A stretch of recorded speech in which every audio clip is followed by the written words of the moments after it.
దేవుని నామానికి వందనాలు.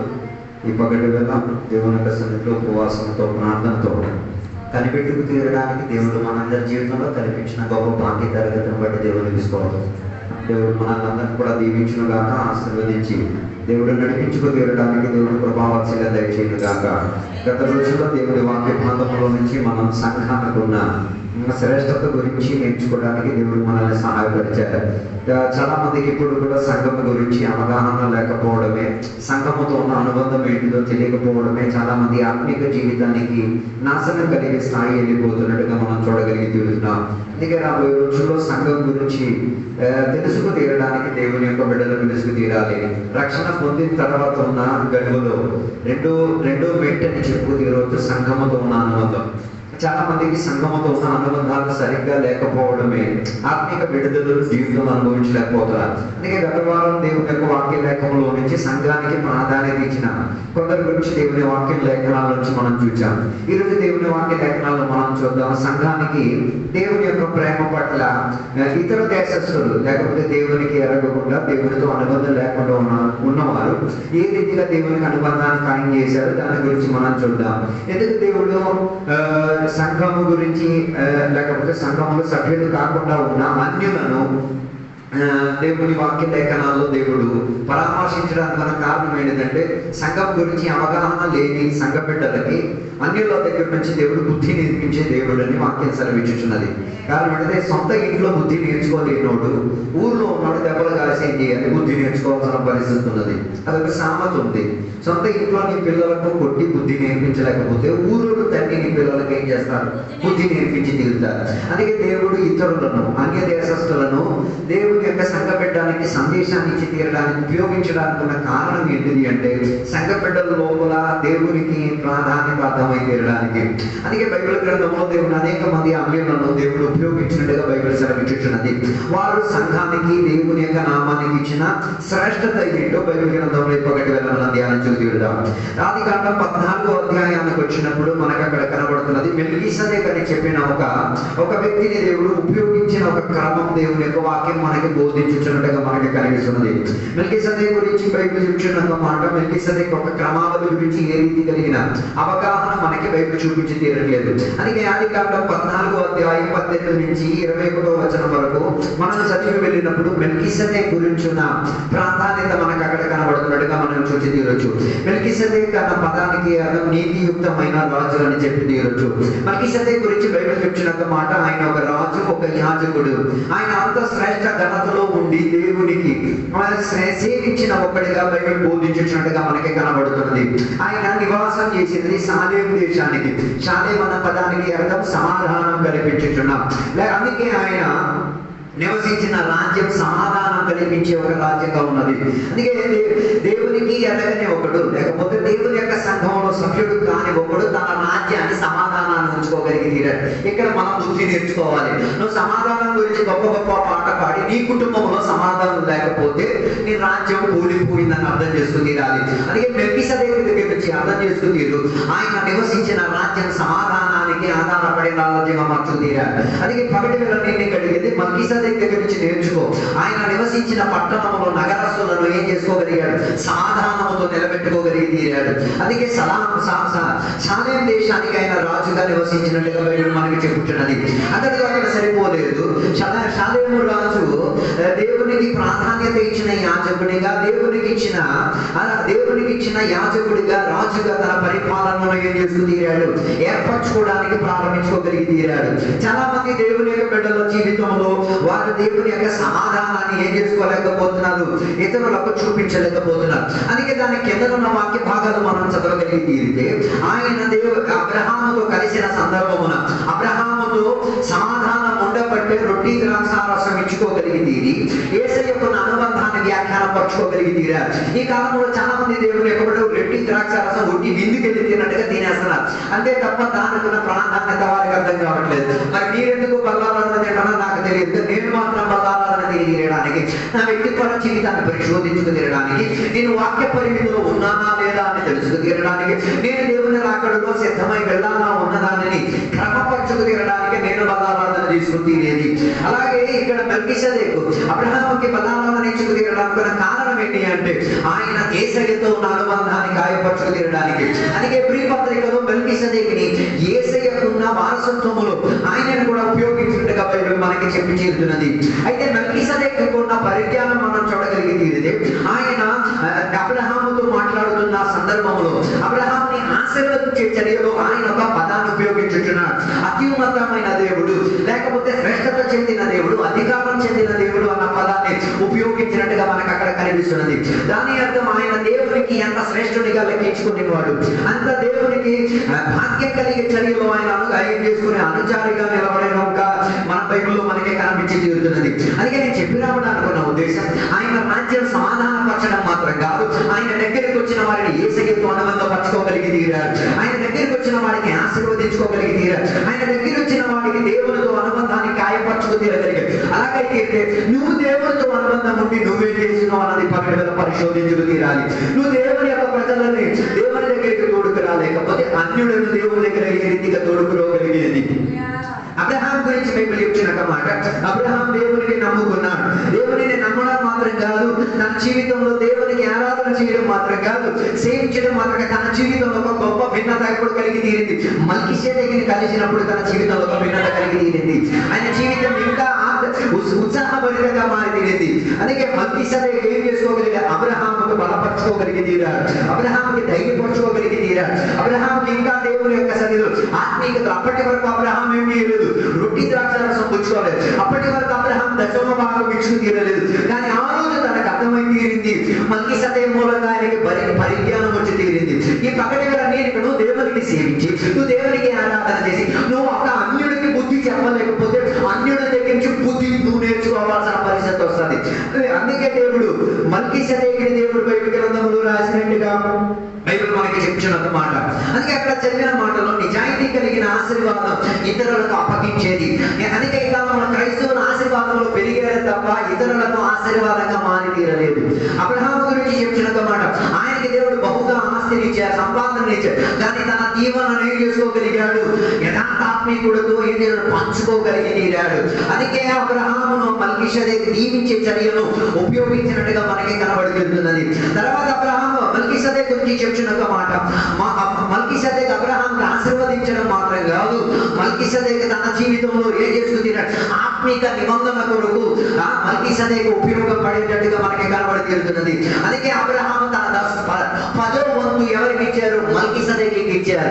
అందుకే ఈ కాలంలో చాలా మందికి దశమ భాగం గురించి ఏ రీతి కలిగిన అనుబంధం చాలా మందికి తెలియట్లేదు. దశమ భాగం చాలా మంది ఇచ్చేది దేనికంటే దేవుని పొందుకోవడానికి అనుకుంటున్నారు. దశమ భాగం ఇచ్చేది దేవుని పొందుకోవడానికి కాదు, దశమ భాగం ఇచ్చేది నీకు దేవుని పట్ల డబ్బు విషయంలో నమ్మకత్వం ఉందని. చాలా మంది దేవుని బిడ్డలకి డబ్బు విషయం వచ్చేసరికి నమ్మకత్వం పోయేది. అందుకే కదా చాలా మంది లాటరీలకి, అదే రీతిగా దేవుని యొక్క బిడ్డలు కూడా డబ్బు కోసం పిచ్చెక్కిపోయేది, డబ్బు కోసం ప్రకృతిగా. అందుకే బైబిల్ చదివించిన మాట, డబ్బు పట్ల ఉన్న ప్రేమే అనేక మంది జీవితం నాశనం చేసి తీరేది. అందుకే డబ్బుకు విలువించుకోవాలి అని నేను అనట్లేదు, డబ్బుకు విలువ ఇవ్వాలి ఇవ్వద్దని నేను అనట్లేదు. డబ్బును మీరేం చేసుకోవాలి? లోపరుచుకునే తత్వం ఉండి తీరాలి. అందుకే దశమ భాగం అన్న ప్రక్రియను దేవుడు ఇవ్వడానికి ఉన్న కారణం, నీకు డబ్బు పైన ఏం లేదు, మనస్సు లేదు అని తెలుసుకు తీరడానికి. డబ్బు కాదు నన్ను నడిపించేది, డబ్బు మూలంగా కాదు నేను బతికేది, డబ్బు కాదు నా జీవితం నడిపించుకు తీరేది అన్నది నీకు అర్థమై తీరాలి. లేకపోతే నువ్వు దశమ భాగం ఇచ్చిన దాంట్లో ఏ అర్థమూ లేదు. దశమ భాగం అన్న ప్రక్రియ కేవలం పాత నిబంధన సమర్థులకు మాత్రమే. కొత్త నిబంధనకు వచ్చినప్పుడు దశమ భాగం అన్న ప్రక్రియే మనకు ఎక్కడా కనబట్టలేదు. కొత్త నిబంధనకు వచ్చినప్పుడు దేవుడు దానిని భాగముగా ఓహరిగా దేవుడు ఇచ్చినట్టుగా మనకు అన్ని చెప్పుచున్నది. అందుకే నేను చెప్పి రావడం అనుకున్న ఉద్దేశం, మల్కీసెదెకుకి యేసయ్యను చూపించడం మాత్రం కాదు, యేసయ్య ద్వారా మాత్రం కాదు అనుబంధానికి ఆయన చేసింది. రెండోదిగా మల్కీసెదెకు అబ్రహాముకి బోధించిన ఒక మాట, నువ్వు డబ్బు విషయంలో కూడా ఏమై ఉండి తీరాలి, దేవుని దగ్గర ఆరాధన చేసేవాడిగా ఉండి తీరాలి. డబ్బు పెరిగితే అందరూ ఆరాధన చేయగలుగుతారు, డబ్బు లేకపోతే దేవునికి ఆరాధన చేయగలిగి తీరాలి. డబ్బు మీద మనసు ఏమి ఉండకూడదు, అధికంగా ఉండి తీరదు. అందుకే దేవుడు యేసయ్య తన వాక్య పరిచర్య అధికముగా ఆయన డబ్బు గురించి మాట్లాడడం జరిగింది. అందుకే చాలా మందికి డబ్బు గురించి చెప్తే చాలా మందికి సంఘంకు రావడానికి ఇష్టం ఉండదు. డబ్బు విషయం గురించి ఎవరు తాకకూడదు. చాలా దేవుని బిడ్డలకు ఉన్న లోటు ఏంటంటే ఎలా డబ్బును సంపాదించాలి, ఎలా డబ్బు ఉపయోగించుకు తీరాలి, ఎలా డబ్బుతో ఉన్న అనుబంధం దేవుని దేవునితో కనెక్ట్ చేసుకు తీరాలి ఇప్పుడు కూడా చాలా మందికి తెలియట్లేదు. అందుకే కోకోకోలా కంపెనీ పెరిగింది కానీ సంఘాలు ఇప్పుడు పెరగట్లేదు. కారణం ఏంటిది? డబ్బు గురించిన వెలుగు తెలియలేకపోవడం వల్ల. అందుకే నేను చెప్పి రావడానికి ఉన్న ఉద్దేశం, డబ్బు దేవునికి ఏం చేయాలి? ఇచ్చుకు తీరాలి, పరిచర్యకి ఇచ్చుకు తీరాలి, ఆరాధనకి ఇచ్చుకు తీరాలి, దేవునికి ఇచ్చుకు తీరాలి. అందుకే ప్రతి కూటమికి వచ్చినప్పుడు సంఘంలో ఏం బైక్ పెట్టుకొని రావడం కాదు, ఏదైనా తీసుకురావాలని బైబిల్ చెప్తున్నది. మనమంతా ఏమైపోయాం? అంతా రికార్డింగ్ స్టేజ్లోకి వెళ్ళిపోయాం. ఏం తీసుకురాకుండా ఉట్టిగా వచ్చేసారు కాదు. మీకు దేవుని యొక్క వాక్యమే కనాలకు బోధించిన వారికి ఆరుదు దొరికినది ఏదైనా ఇచ్చుకు తీరాలి, ఏదైనా దేవునికి ఏం చేయాలి? ఇచ్చుకు తీరాలి. దానికి నీవేం చేయాలి? అలాగైతే ప్రతి కూడికలో ఏదో ఒకటి ఏం చేయాలి? తెచ్చుకునే భావన నుండి తీరాలి. ప్రతి కూడికలో బల్లారాధన నుండి తీరాలి. మన దేవుడు ఇప్పుడు ఒకసారి ఎవరికెప్పుడు అంత ఆశ లేదు, ప్రతి కూడికలో బల్లారాధన పెట్టండి అలాంటి ఆశలు. అందుకే కదా బల్లారాధన ఐగర్ సెట్ చేస్తున్నారు, ఐగర్ తింటారు, మిగతా తినేస్తున్నారు. 25 సంవత్సరాలు తిరగే జరుగుతుంది కానీ ఏ రీతి కలిగిన మార్పు లేదు. కారణం ఏంటిది? యేసయ్యతో ఉన్న అనుబంధం మీకు సరిగ్గా తెలియలేదు కాబట్టి. ఇప్పటి వరకు 8 సంవత్సరాలు నువ్వు దేవుని కొరకు జీవించింది. నీ ఇంటిలో ఎప్పుడైనా బల్లారాధన అయిందా? అవ్వలేదా? దాని అర్థం యేసయ్యతో ఉన్న అనుబంధం నీది ఏమై ఉన్నది? ఇరిగిపోయే స్థాయిలో ఉన్నది. అందుకే నేను చెప్పి ఈ 2 విషయాలే, ఒకటి బలారాధన గురించి, రెండోది దశమ భాగం గురించి. ఈ 2 విషయాల గురించి ఎవరు నేర్పించారు? మల్కీసెదెకు నేర్పించుకు తీరారు. అందుకే దశమ భాగం ప్రక్రియ నుంచి ప్రారంభించిన మొత్తం ఆస్తిని చేసేంతే ఆత్మీయతలో దేవుని బిడ్డలు వచ్చి తీరాలి. మంది ఇప్పుడు కూడా 10th లోనే ఉన్నాం, దశమ భాగంలోనే ఇప్పుడు కూడా చాలా మంది దేవుని యొక్క బిడ్డలు కూర్చున్నారు. ఆస్తి మొత్తం రాసి తీరేందుకు ఆత్మీయత రావట్లేదు. అందుకే కదా చాలా మందికి ఆస్తి రాశి చేసి దేవుని సేవించే చాలా తక్కువ మనగాన్ని మనం చూడొచ్చు క్రైస్తవ్యంలో. అందుకే కదా దేవుని యొక్క దాసు అయినా ప్రవీణ్ పగడాల గురించి చాలా మందికి తెలిసిన ఒక విషయమే. ఆయన తనకున్న ఆస్తిని మొత్తం వదిలేసుకుని పరిచర్య నిమిత్తం ఏం చేసుకున్నాడు? విదేశం విడిచిపెట్టి ఎక్కడికి వచ్చి స్వదేశంలో ఉండి దేవుని యొక్క వాక్యాన్ని బోధించుకున్నారు. అందుకే తన జీవిత చరిత్రలో చివరి గడి వచ్చినప్పుడు ఆయనని ఏం చేశారు? ఒక తాగుబోతుగా చిత్రీకరించేసి ఏం చేశారు? మరి చంపేశారా, చనిపోయారా ఏంటో దాని గురించి మనకు అవగాహన లేదు. కానీ తన జీవిత సాక్ష్యం ఏమై తీరింది? మరణంలో కడముట్టించుకోబడి తీరింది. అందుకే నేను అడిగేది, దేవుడికి దేవా దేవా దేవా గొప్పగా సేవించేస్తాను, అందరూ ప్రార్థన దేవాన్ని ఆశీర్వదించండి. నువ్వు ఆ మాట అనేటప్పుడు ఉన్న ఆస్తి మొత్తం ఇచ్చేసుకొని దేవునికి ఆరాధన చేయగలిగి తీరుతావా? అది నువ్వు జీవిత పరిశోధనలో ఉండి తీరాలి. అందుకే కదా యేసయ్య దగ్గరికి ఒకడు వచ్చి తన కుటుంబంలో ఉన్న ఆస్తి విషయం గురించిన సెటిల్మెంట్ కోసం యేసయ్య దగ్గరికి వచ్చినప్పుడు యేసయ్య ఆయనతో చెప్పిన ఒక మాట, బైబిల్లో చెప్పిన ఒక మాట, ఆస్తి విషయంలో నువ్వు నన్ను ఏం చేసి తీరుతున్నావు? తీర్పు తీర్చే విధానంలో నన్ను ఉపయోగించింది. ఇది దీనికోసం కాదు నేను వచ్చి తీరింది. చాలా మంది ఆస్తి పొందుకు తీరడానికి యేసయ్య దగ్గరికి వచ్చేది, దాని వలన వారి జీవితం నాశనంలోకి పతనంలోకి వెళ్ళి తీరేది. మల్కీసెదెకు డబ్బు ఏమైనా తక్కువ అనుకుంటున్నారా?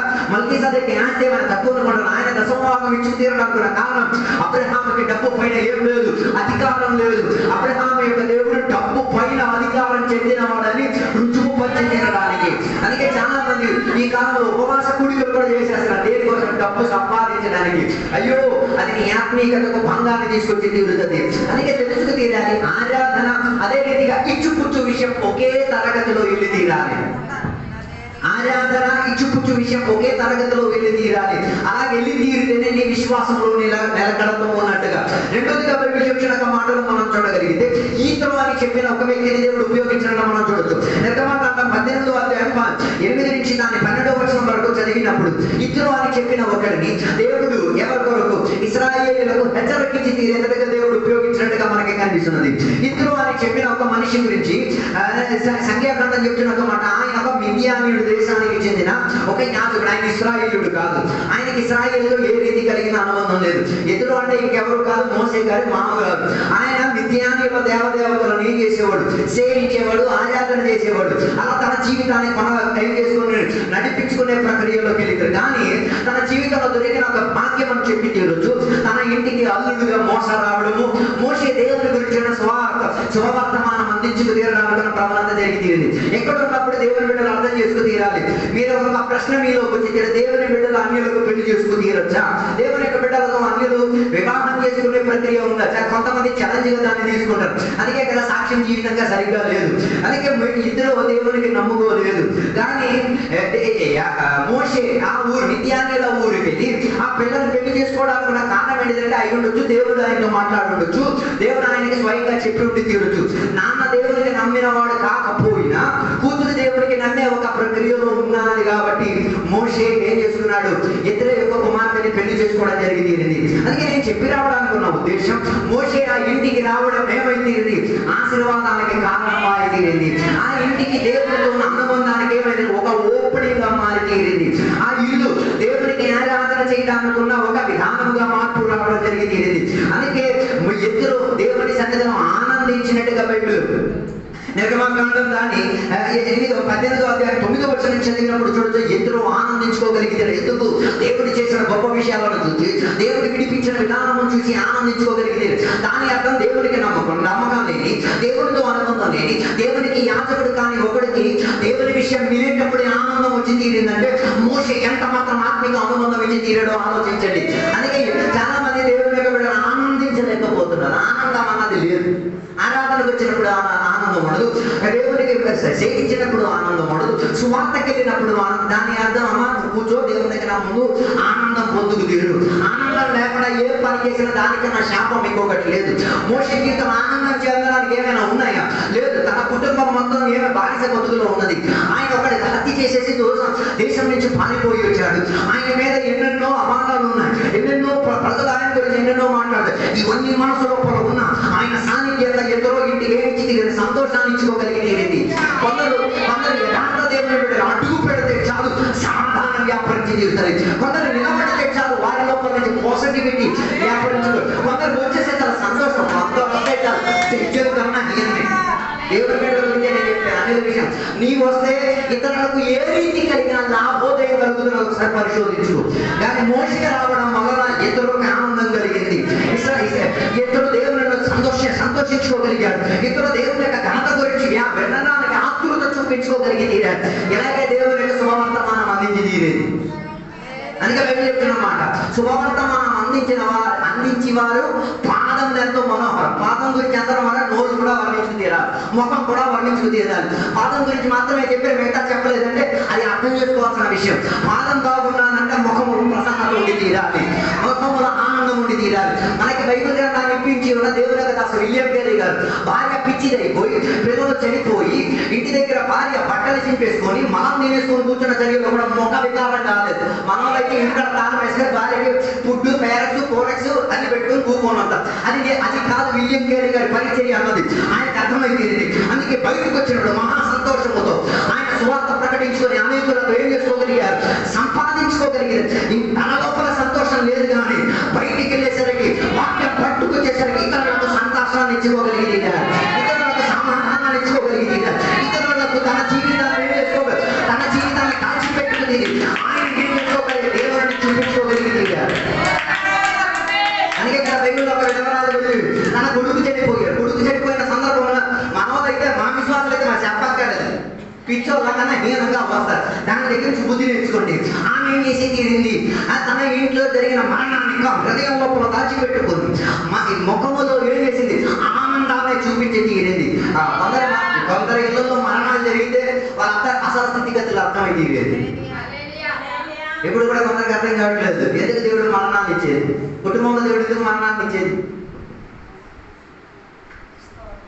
ఎందుకు దేవుడు మరణాన్ని ఇచ్చేది, మనకన్నా ప్రాబ్లం.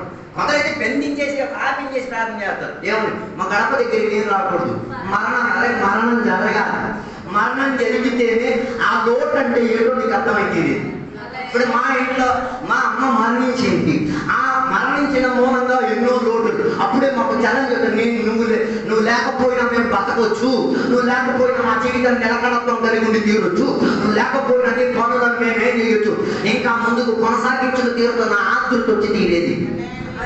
అందుకే కొందరు చచ్చిపోతే వాళ్ళు లేకపోతే పని జరగదు అనుకున్నా, లేకపోతే లేదు, దానికి మించినట్టుగా పని చేసుకు తీరచ్చు, దానికి మించినట్టుగా ప్రయాసపడి తీరచ్చు. అందుకే నేను చెప్పి రావడాలనుకున్న ఉద్దేశం, ముఖములో సొంత కుమారుడు చనిపోయినప్పుడు కూడా ముఖములో ఏం చేసింది, ఆనందం తీసుకోగలిగింది. మన సంఘంలో మరి చెప్పక్కర్లేదు, ఆదివారం కుటుంబంలో ఎవరైనా చచ్చిపోతే ఆరాధన కాంపు కొట్టేసి ఇంట్లో ఏడ్చేసి అమ్మ అవన్నీ కాదు, దేవుని సన్నిధికి రావాలి, దేవుని యొక్క సన్నిధి నుంచి దేవుని యొక్క సన్నిధిని ఆనందించుకోవడానికి ప్రయత్నం చేస్తున్నారు. అలాగే మా అమ్మ చనిపోయిన సందర్భంలో ఇక్కడ ఆదివారం చర్చికి వచ్చి వాక్యం చెప్పేసి ఆ రోజు మేము పిచ్చోలాగా కూర్చొని ఏడ్చి, నాకు మంచి నిరీక్షణ దేవునితో ఉంది కాబట్టి, మాకు దేవునితో ఉన్న మంచి అనుబంధం ఉంది కాబట్టి మేము ఆడవడాలనుకున్న వేదికగా చర్చి ఆరాధన ఉపయోగించి తీరాలి. మీలాంటి పాస్టర్లు అయ్యి నామయ్య ఏడ్చేసి మా బ్యానర్స్ అయిపోయాం. కారణం ఏంటి? లోపల ఉన్నది బయట వారు ఏం చేస్తున్న ప్రకాశంగా చూపించడం వలన అనేకులు దేవుని దగ్గరికి రాలేకపోతున్నారు. అందుకే నేను చెప్పి రావడానుకున్న ఉద్దేశం, మోషేకి అంత తీవ్ర వేదన ఉన్నా కూడా ముఖంలో సంతోషాన్ని ఇచ్చుకోగలిగితే, ఎదురోకి చెప్పగలిగితే నా జీవితంలో వేదన ఉండొచ్చు, నా జీవితంలో కష్టం ఉండి తీరొచ్చు, నా జీవితంలో వేదన చెందిన చర్య ఉండొచ్చు, నా మీద కేసులు ఉండి తీరొచ్చు, ఏమైనా ఉండి తీరొచ్చు, కానీ నేను సేవించిన దేవుడు నా ముఖ కాంతి ద్వారా నీతో మాట్లాడే దేవుడు, అది నీకు సంతోషాన్ని కల్పించే దేవుడు, అది నీ జీవితానికి విడుదల నింపించే దేవుడు. అందుకే మనకి సాక్ష్యం ఉండాలి. అది లేదు. నువ్వు వైవాహిక జీవితంలో ఉంటే నువ్వు ఇచ్చే సాక్ష్యం ఏంటిది? వివాహ జీవితంలో లేదు ఒకటి, నీ కుటుంబం ఒక ఆదర్శంగా సాక్ష్యం ఉండాలి. అందుకే మన సంఘంలో కొన్ని పిల్లలు అయితే నాకు పెళ్ళే వద్దు, మా గలీలో కొందరు ఉన్నారు, వాళ్ళు పెళ్ళిళ్ళు చేసుకొని జీవించే చోటు మేము ఏం లేదు, మాకు అసలు వద్దారు. కారణం శాపం. అర్థం కాలేదు. కారణం ఏంటి? నువ్వు ఈ సంఘానికి వచ్చి నువ్వు దేవునికి సేవించేసా, నువ్వేం చూపించలేకపోతున్నావు, వివాహానికి సాక్ష్యం చూపించలేకపోతున్నావు. అంటే పిల్లలకు భయం, అంటే ఆ పిల్లల లోపల భయం తెప్పించింది ఎవరు? నీ వైవాహిక జీవితంలో ఉన్న లోటుపడ్డ పిల్లల జీవితంలో. అందుకే వాళ్ళు ఎంచుకోలేకపోతే నేను చెయ్యాలా, ఆమె చెయ్యాలా, ఏమి చెయ్యాలా, ఎవరిని చెయ్యాలా, ఎవడు ఎట్టడు వాళ్ళకి ఏం కావట్లేదు, అర్థం కావట్లేదు. అందుకే నేను చెప్పి రావడానుకున్న ఉద్దేశం, మన జీవితం చూసి, మన సాక్ష్యం చూసి ఇతరులకు ఏముండి తీరాలి? ఛాలెంజింగ్ గా ఉండి తీరాలి. అది వారికి ఉత్సాహాన్ని ఇచ్చేటట్టు ఉండాలి, అది వారికి విడుదల నిప్పించుకునేటట్టు ఉండి తీరాలి. నువ్వు ప్రార్థనా పరుడై ఉండి తీరి నీకు నీ సంఘ పెట్టినప్పుడు అదే ప్రార్థనా చర్యలోకి సాక్ష్యం చెందిన వారిగా మారాలి. నేను మీతో చెప్తున్నాను, ఇంకెవరికో చెప్తున్నాను, నాకే అర్థం కావట్లేదు. అందుకే సాక్ష్యం లేదు. అందుకే చాలా మంది చర్చిలో లేదా గోగా చెప్తారు, అది కాదు సాక్ష్యం. సాక్ష్యం ఎక్కడ చెప్పాలి? బయట చెప్పుకోవాలి. ఎక్కడే. అందుకే మన చర్చిలో సాక్ష్యాలు అన్నీ ఏమై తాను పడిపోయి సాక్ష్యం ఎవరికి చెప్పడానికి లేదు. పర్వాలేదు, మీ చెప్పే సిచ్యువేషన్ అవుతుంది. బయట కూర్చున్నాడు మామూలు కాదు కదా, ఆయన దగ్గర బాగా తెలిసి అలాగే ఇప్పుడే నీ చేత ఏం చేయాలి? సాక్ష్యం చెప్పించి తీరాలి. నువ్వు చెప్పలేదా పరిస్థితిని అలా తీసుకొస్తారు, ఓటానికి నువ్వు చెప్పడానికి సాక్ష్యం వచ్చేది. దేవుడు ఇచ్చిన వేదికలో, దేవుడు ఇచ్చిన సమయంలో సాక్ష్యం చెప్పలేదు అనుకో, దేవుడు అలాంటి వేదిక ఎక్కడ చేస్తారా? పొద్దు సదస్సులో రెడీ చేస్తారు. నువ్వు చెప్పక్కర్లేదు, ఆటోమేటిక్ సాక్ష్యం వచ్చేది. మరి అది దేవుడికి ఘనత ఇచ్చారో ఇంకేదో మీరే వివేచించారు. నేను చెప్పి రావడానుకున్న ఉద్దేశం, చాలా మంది దేవుని దగ్గరికి రాలేకపోవడానుకున్న కారణం ఏం కరెక్ట్ కాదు, సాక్ష్యం కరెక్ట్ కాదు. నువ్వు ఆరాధనకు వచ్చిన టైం చూస్తే పక్కటోడికి టైం తెలిసిపోతే కరెక్ట్ అయిందంటే అయింది. సాక్ష్యం అది. నువ్వు ట్రైన్లో ప్రయాణం చేసే టికెట్ తీసేటప్పుడు టీటీ వచ్చి నన్ను అడుక్కోవాలని మొక్క చూసి పంపించాలి. సాక్ష్యం మనకది. ఒక వివాహ విందులోకి వెళ్తే వారిని నీకు కూర్చోడానికి చెప్పకపోతే నువ్వు ఏం చేయకూడదు, కూర్చోడానికి వెళ్ళకూడదు. అక్కడ నువ్వు ఏదైనా చేయమని చెప్తే వారు చెప్పకుండా చేయగలిగే మన సాక్ష్యం. అందుకే నేను చెప్పిన ఇద్దరికి ఏమి ఇచ్చుకోగలిగి, మోసే సాక్ష్యాన్ని ఇచ్చుకోగలిగింది. అందుకే నేను చెప్పడానికి ఉన్న కారణం, ఆ సాక్ష్యం ఏం ప్రదర్శన పరిస్థితి ఇది. దేవుడు విడిపించిన విధానం, దేవుడు ఆశీర్వదించిన చర్య, దేవుడు తయారు చేసిన సంఘం గురించి ఉన్న శ్రేష్టత ఎవరికి అర్థమైతే ఎదురుకు అర్థమైతే ఎదురు ఆనందించుకోగలిగింది. విద్యార్థులు దేవుడు ఇచ్చిన దానికన్నా ఉన్న శ్రేష్ఠ ఆనందం ఎవరి మూలంగా దొరికి తీరింది? మోషే సేవించిన దేవుని మూలంగా ఎవరికి దొరికి తీరింది? ఇద్దరుకి దొరికి తీరింది. అందుకే ఇద్దరు దేవునికి దగ్గర తీరడానికి తన మనసును ఏర్పరచుకు తీరాడు. మంచి అల్లుడు ఇంటికి వచ్చాడు కాబట్టి మంచి దేవుని యొక్క సహవాసం ఇంటి లోపలికి అడుగు పెట్టి తీరింది. అల్లుడు కరెక్ట్ లేకపోతే ఫ్యామిలీని కూడా టార్చాడ కొట్టివచ్చు. కూతురి కరెక్ట్ కాకపోతే ఫ్యామిలీ ఆటోమేటిక్ ఏమైపోవచ్చు, చెడిపోయి తీరొచ్చు. అందుకే నేను చెప్పి రావాలనుకున్న ఉద్దేశం, మంచి సాక్ష్యం దొరికింది కాబట్టి ఇద్దరు దేవునికి నమ్ముకోగలిగి తీరాడు. దాని తర్వాత దాని 10వ వచనం చదివినప్పుడు ఇద్దరు దేవునికి ఏం చేశారు? ఆరాధన చేశాడని బైబిల్ చెప్తున్నది. ఎందుకు ఆరాధన చేశాడు? దేవుడు విడిపించిన విధానం చూసి దేవునికి ఆరాధన. ఓ లార్డ్, మనం ఎవరినైనా బలవంతంగా ఆరాధన చేయడం కదా, ఆటోమేటిక్గా ఆరాధన రావాలి. మన దాన్ని భయపోతాయి. కంచి దిగితేనే కొంత కారణం వస్తుంది. కంచి నువ్వు చేస్తే ఏం కాదు, దాని అర్థం నువ్వు ఎవరు సేవిస్తున్నావు? కంచిని సేవిస్తున్నావు. అదే కంచి ఉంటేనే కొందరికి ఏం వస్తుంది, డెవలప్ ఉంటేనే కొందరు కీబోర్డ్ ఉంటుంది. ఇవేం అక్కర్లేదు, ఏమీ లేకుండా కూడా ఏం తెలియదు. దేవునికి సేవించి తీరవుతుంది. ఇద్దరు దేవునికి సేవించారా? కంచి కొట్టారా? డెవలప్ కొట్టారా? ఎవరైనా ఏం లేదు. ఆయన విన్నాడు ఏంటిది? ఇశ్రాయేలు ప్రజల నుంచి ఐగుప్తు దేశం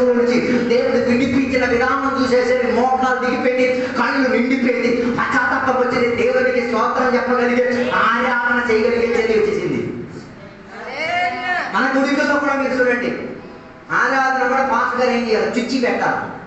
వాక్య పరిచయం చేసేటప్పుడు కూడా హల్లెలూయా స్తోత్రం అడుక్కోవాలి. కారణం ఏంటి? టచ్ లేదు. పోయిన ఆదివారమే ఐదు చెప్పారు. ఆమెనని చెప్పడానికి కారణం, ఆమెన పదానికి అర్థం అది జరుగులు కాక. వాక్యం చదివాడు ఆమె చెప్పలేకపోతున్నాడు, అది నీకు ఆ వాక్యంతో ఆరాధన చేయడానికి ఇష్టం లేదని అర్థం. హల్లెలూయా, ప్రైజ్ ది లార్డ్. ఆమేన్. ఇప్పుడు వాక్యం చదివేటప్పుడు ఆమేన్ అని చెప్తున్నాడు, దాని అర్థమేంటి? అది నా జీవితంలో సంభవించును గాక, అది నా జీవితంలో జరిగి తీరును గాక. ఆమేన్ అంటే అది అలాగే జరిగించి తీరును గాక అన్న పదం. అందుకే నేను చెప్పేది ఆరాధనలో దేవునికి అర్పించే పదములు ఉన్నాయి, వాటిని ఏం చేసుకోవాలి, ఉపయోగించుకు తీరాలి. కొందరికి ఆరాధన గురించి తెలియదు. ఆరాధన అంటే చప్పట్లు కొట్టడం ఆరాధన, చప్పట్లు కొట్టడం మాత్రం కాదు ఆరాధన. ఆరాధనలో కన్నీరు ఉంది, ఆరాధనలో సమర్పణ ఉంది, ఆరాధనలో పెదవులు వాడి తీరాలి, ఆరాధనలో దేవుడు నీకు కృపావరం ఇచ్చి కృపావరాన్ని యాక్టివేట్ చేసుకుని తీరాలి. ఇవన్నీ ఇది మనకు అలా లేదు. స్విచ్ చేస్తేనే ఒక పని వస్తాయి. ఈరోజు ప్రవచనం, రేపు అని భాష, మరుసటి రోజు విశ్వాసం. స్విచ్ ఏదైనా కొందరికి అది కాదు. ఇద్దరు ఇక్కడ ఆరాధించినందుకు కారణం ఏంటిది?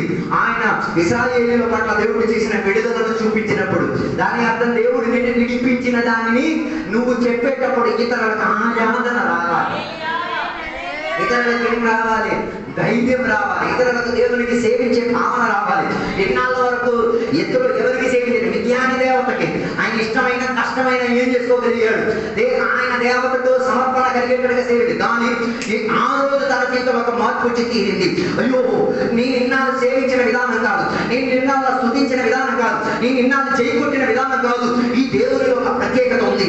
ఈ దేవుడు విడుదలను ఇప్పించుకోగలిగిన దేవుడు, ఆయన అర్థం చేసుకోగలిగి తీరేంతటిగా ఆయనకి ఏమొచ్చింది? ఆరాధన వచ్చి కలిగి తీరింది. దేవుని యొక్క వాక్యానికి అంత శక్తి ఉంది. దేవుని యొక్క వాక్యములు జీవించిన వారు, దేవుని యొక్క వాక్యం గురించి స్పడత గురించి వ్యాఖ్యాన పరిచేవాడు ఆటోమేటిక్ మోకాలు వంగిద్ది. అది ఎవరి మోకాలు అయినా పర్వాలేదు, దేవుడు ఏం చేస్తాడు? వంగనిచ్చాడు. అందుకే ఇతరుడు దేవునికి ఏం చేశాడు? యెహోవా దేవునికి ఏం చేశాడు? దేవుడు స్తోత్రము చెప్పాడు, స్తుతులు చెప్పాడు, ఘనతనింటి. అందుకే బైబిల్ చెప్తున్నమాట, స్తుతులకు ఆసీనుడైన దేవుడు. అందుకే పాత నిబంధనలో అడుక్కోవాలి, సత్యం చెప్పడానికి అడుక్కోవాలి. పాత నిబంధనలు అలా కాదు, వారి జీవిత ప్రారంభమే దేనితో? స్తుతులతో ప్రారంభించి తీరేది. అందుకే వారి దేవుని యొక్క పేరును కూడా వారి పెదవులో ఏం చేసుకోరు, పలకలేరు. కారణం ఏంటంటే తన సుప్రీమసీ, తన ఘనత, తన వైభూయం, తనకున్న శ్రేష్టత అంత గొప్పది కాబట్టి ఆయన పేరు కూడా. మీ నాన్న పేరు మీ నాన్న ముందు నిలబడి చెప్పి మంచి నాన్న అయితే చెప్పగలరు, నలుపిల్లలు అయితే ఏం రావలేదు, మంచి నాన్న అయితే చెప్పలేడు. అంతెందుకు, మన దేశానికి పరిపాలిస్తున్న మోడీ గారు ఆయన దగ్గరికి వెళ్ళి ఆయన పేరు పూర్తికి పలకండి, తనకు ఇంటికి వస్తావో లేదో తెలియదు. అది తెలియకే చాలా మంది ఏసు డాడీ, ఏసు పిన్ని, ఏసు ఏదేవో వాడేస్తున్నారు. దాని అర్థం నువ్వు ఇంకా బచ్చగలి పసిపిల్లల లక్షణం ఇంకా ఏం లేదు, మారలేదు. హల్లెలూయా. అందుకే ఇశ్రాయేలీయులు ఏం చేయరు, వారి పెదవులలో దేవుని పేరు ఏం చేయరు, ఉచ్చారించరు. అందుకే మోసేతో దేవుడు మాట్లాడాడు, నీ పేరు ఏమని నేను చెప్పాలి, ఇతరులు నాకు అడిగితే ఏం చెప్పాలి? నేను ఉన్నవాడు అనువాడు, ఐయామ్ హూ ఐయామ్. ఆ మాట చెప్పేటప్పుడు దాని అర్థం నేను ఇప్పుడు ఉన్నవాడినే, ఎల్లప్పుడూ ఉన్నవాడినే.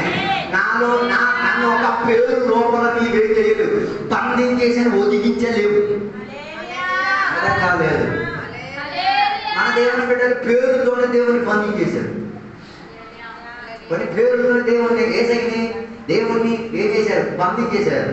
నేను చెప్పి రావడానుకున్న ఉద్దేశం, పేరు తెలిస్తేనే ఆరాధన చేసుకుంటే అనుకున్న మనసు వచ్చి తీరేది. అందరికి దేవుడుకున్న పేరు దేవుడు ఎవరు? పాత నిబంధనలో ఇశ్రాయేలు ప్రజల్ని రక్షించిన దేవుడు ఎవరు? పాత నిబంధనలు యేసయ్య గురించి చెప్తున్నారు కదా, యేసయ్య నామంలోనే రక్షణ. పాత నిబంధనలు ఇలా రక్షణ పొందుతున్నారు.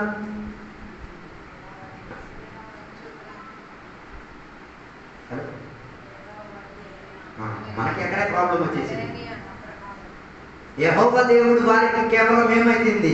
కనపడి తీరలేదు, కేవలం వినబడి తీరేంతటి ఉన్న ఒక సిద్ధాంతమే. యేసయ్య రహస్యముగా వారి అందులో ఏమైంది? దాగోనుండి దాని అర్థం పాత నిబంధనలో కూడా యెహోవా దేవుని కాదు వారు నమ్ముకున్నది, యేసయ్యని వారు నమ్ముకుంది. ప్రాణం ఇవ్వడానికి వచ్చినప్పుడు యేసయ్యే, ప్రాణం రక్షించి తీరడానికి, రక్షణ ఇచ్చుకు తీరడానికి యెహోవా దేవుడు రాడు. అందుకే మనకి ఉన్న ప్రాబ్లం ఈ త్రియేకతత్వం గురించి తెలియకపోవడమే ఆరాధన పద్ధతి తెలియట్లేదు ఎవరికి. అందుకే కొందరు చెప్తున్నారు మేము యెహోవాకు మాత్రమే సేవిస్తాం, కొందరు మేము యేసయ్యకి మాత్రమే సేవిస్తాం, మేము ఆత్మదేవుడికి మాత్రమే సేవిస్తాం. హలో, వీళ్ళు ముగ్గురికి 3 పనులు దేవుడు ఏం చేశాడు, వేర్పరిచి ఇచ్చాడు. తండ్రి చేసిన పని కుమారుడు చేయడు, కుమారుడు చేసిన పని పరిశుద్ధాత్మ చేయడు, పరిశుద్ధాత్మ చేసిన పని తండ్రి అయిన దేవుడు చేయడు. వారికి ఏముంది, ఒక పాత్ర ఉంది. అదే కాదు, పాత నిబంధనలో మనకి అధికంగా ఎవరు కనిపెట్టింది, తండ్రి అయిన దేవుడిని యెహోవాగా, ఎలోహిగా నానా రీతి కలిగిన పదములతో ఏం చేసిన వ్యాఖ్యానం పోర్చించినట్టుగా మనకి కనబడదు. అక్కడ అలా కనిపించడానికి ఉన్న కారణం ఏంటంటే ఆయన గురించి నీకు ఐడియా ఉంటేనే యేసయ్య మూలంగా నువ్వు ఆయన దగ్గరికి రాగలిగేది. అందుకే ఇద్దరు ఎవరిని స్తుతించారు, యెహోవాకి స్తుతించారు అని చెప్పేటప్పుడు దాని అర్థం విడిపించుకు తీరడానికి ఉన్న యేసయ్యను కూడా ఆయన ఏం చేసుకోగలిగాడు, అర్థం చేసుకోగలిగాడు. కాబట్టి తండ్రి అయిన దేవుడికి ఆయన ఏం చేసుకోగలిగాడు, స్తుతించగలిగాడు, ఆరాధించుకోగలిగేది. అర్థం కాలేదు. దేవుడి గురించి అవగాహన ఉంటేనే చర్చికి వచ్చిన ఆటోమేటిక్ ఆరాధన వచ్చేది. అందరికి ఆరాధన గురించి ఏమీ ఐడియా లేదు కదా, ఎప్పుడు దూరికొస్తే ఏంటి, ఎప్పుడు పోతుంది ఆయన స్పాన్ పోవచ్చు, దేవుని కృప. అందుకే బైబిల్ చెప్పిన మాట, దేవుని ఆవరణలోకి వచ్చినప్పుడు నీ అడుగులు బి కేర్ఫుల్, జాగ్రత్త. అది బైబిల్లో రాసిన నాటకం అన్నది, రేపో మాపో ఫ్లాట్ అయిపోతారు, జరగకుండా జాగ్రత్త చూసుకో. దాని అర్థం ఆయన కంత సుప్రీమసీ ఉంది, ఆయన కంత అధికారం ఉంది. అందుకే కదా ఆరాధనకి వచ్చేటప్పుడు ఆటోమేటిక్ ఎవరు స్విచ్ చెయ్యక్కర్లే, ఆటోమేటిక్ ఏమేమి వచ్చింది ఆయన ఘనత నీకు అర్థమైతే ఆటోమేటిక్ మోకాలు అయిపోతుంది, ఎవరు ఏం చెప్పక్కర్లేదు. అందుకే కదా పాపని స్త్రీ యేసయ్య దగ్గరే ఆమెను ఏంటి దేని కోసం తీసుకొచ్చారు, పాపం చేసిందని నేను చెప్పి చర్యలో తీసుకొచ్చారు. దాని దేవుని యొక్క ఘనత చేసేసరికి ఆమె యేసయ్యను ఏం చేశారు, దేవుని భావనగా అంగీకరించే మనస్తత్వం వచ్చింది. ఇక వచ్చింది ఈ ఆరాధనకున్న స్థితిగతే తనలో వచ్చింది. అదే ఇక్కడ ఆరాధన జరిపించడానికి వచ్చినప్పుడు కేంద్రం మొత్తం కరెంట్ సెట్టింగ్ పెట్టేసి అడుగు పెట్టేటప్పుడు నీ భయం భీతి వచ్చేటట్టు ఎక్కడ కూడా రాడు. దేవుడు అలా నేను ఏం చేయట్లేదు, అలా డెవలప్ చేయమని చెప్పట్లేదు, నీకు ఆ తీవ్రత రావాలి. అదే ఆరాధన అటులెక్కడ ఇటులెక్కడ అటులెక్కడ ఇది పద్ధతి కాదు. నీ స్కూల్లోనే నువ్వు అలా చేయలేదు, నీ పిల్లల చేత అది చేయించలేకపోతే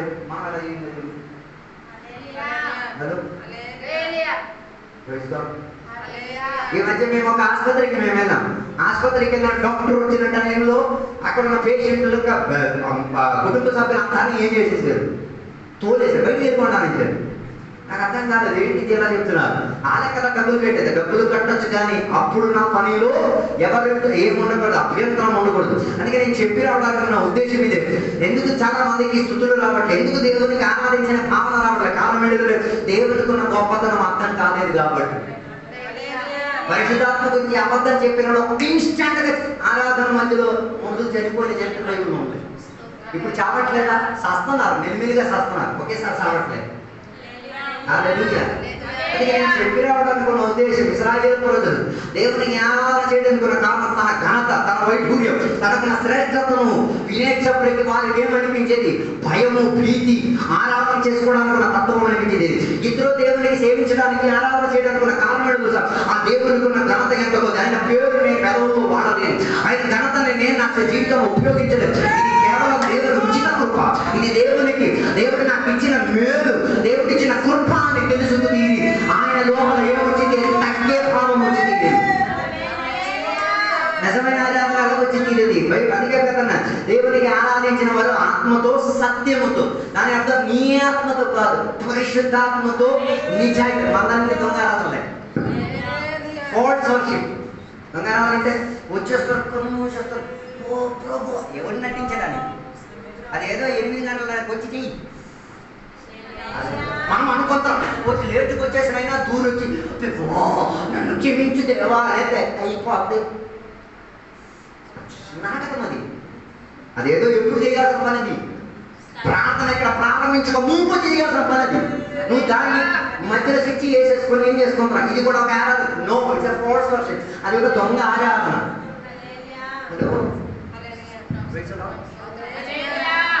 పది మంది కన్యకల గురించి బైబిల్ చెప్తున్నది. వారి కోసం ఏం చేశారు? వరుడు సిద్ధపాటు కలిగి ఉండి వచ్చి ఆ కాస్త లేట్ అయిపోయేసరికి ఏమైపోయింది? వరుడు విడిచిపెట్టేసి వెళ్ళిపోయాడు. సిద్ధం కలిగిన వాళ్ళని మాత్రమే వరుడు ఏం చేస్తున్నాడు? దానికి ఎంత ప్రిపరేషన్ అయితే ఆరాధనకి కూడా సేమ్ ప్రిపరేషన్. అందుకే నేను చెప్పింది, చాలా మందికి దేని గురించి తెలియదు, ఆరాధన విలువ తెలియట్లేదు. ఒక కాల తరగతిలో ఆరాధనకు మనుషులు రావడానికి భయపడేవారు. ఎందుకు? దేవా మా రహస్యాలు చెప్పకండి, మా లోటుపాటు గురించి ఏం చేయకండి, చెప్పకండి. అందరి సమక్షంలో చెప్తే సిగ్గు. ఈరోజు వాక్యం ద్వారా కూడా చెప్పిన సిగ్గు సరం ఏమేట్లేదు. అలాగా ఏమైపోయింది? ఆరాధన ఒక ప్రహసనంగా నటనగా మారి తీరింది. దాని అర్థం దేవుడు పని చేయట్లేదు అనగా దేవుడు పని చేస్తున్నారు. అందుకే బైబిల్ చెప్తున్న మాట, ఆడవాళ్ళ ఆరాధనలో ఏం చేయాలి? జిప్. ఎందుకు? మాట్లాడడానికి టెండెన్సీ వస్తుంది. Zip up your mouth. ఎవరిని? ఎందుకు? దేవుడు ఆడవాళ్ళకి ఎంచుకొస్తున్నారన్న కాదు. ఆడవాళ్ళ మూలంగా ఏం జరగవచ్చు? ఆడవాళ్ళ మూలంగా ఆరాధనకు అభ్యంతరం కలిగి తీరవచ్చు. దానికి ఏం చేయలేదు. నీవు పెళ్లి చేసిన భర్త ఉంటే ఆయనకి హ్యాండ్ ఓవర్ చేయి. ఆయన హ్యాండ్ ఓవర్ ఏమైనా ఉంటే ఆయనకి చెప్పిన తర్వాత ఆయన ద్వారా అయింది.